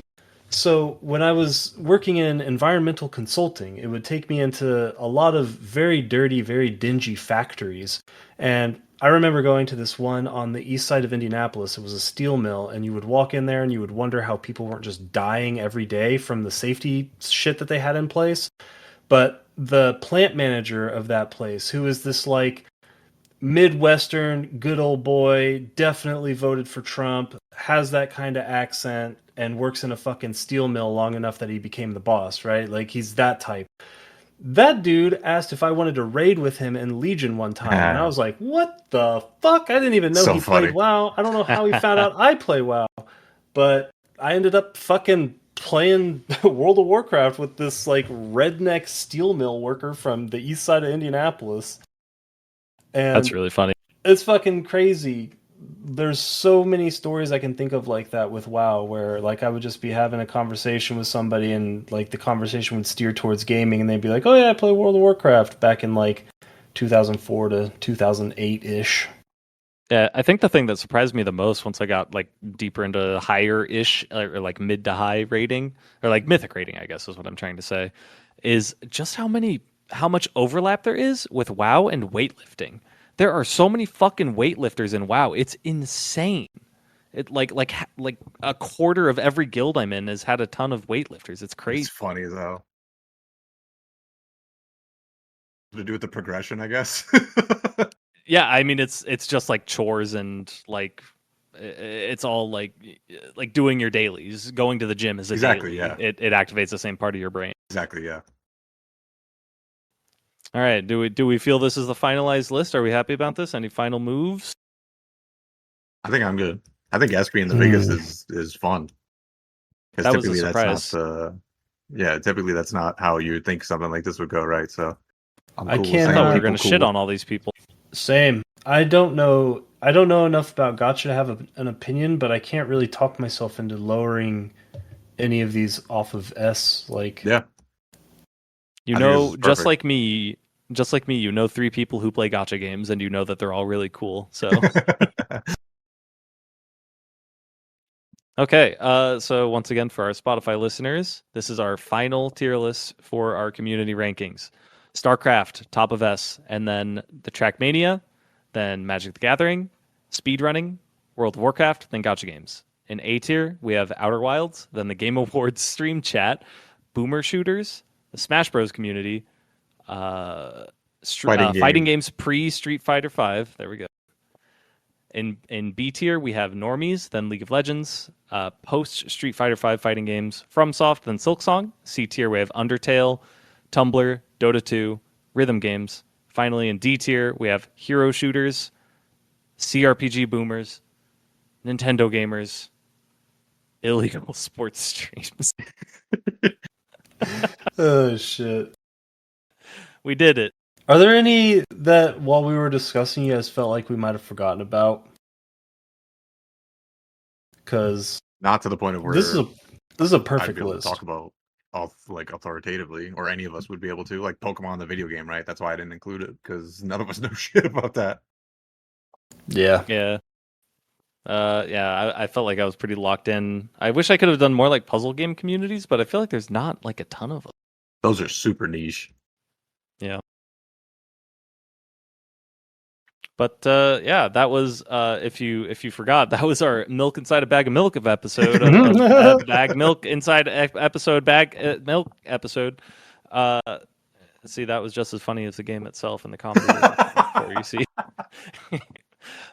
Next week we'll be talking about Prey, because this was our intermezzo episode with bonus content. So have fun waiting for Prey next week. Bye. I'm not even gonna do it this time.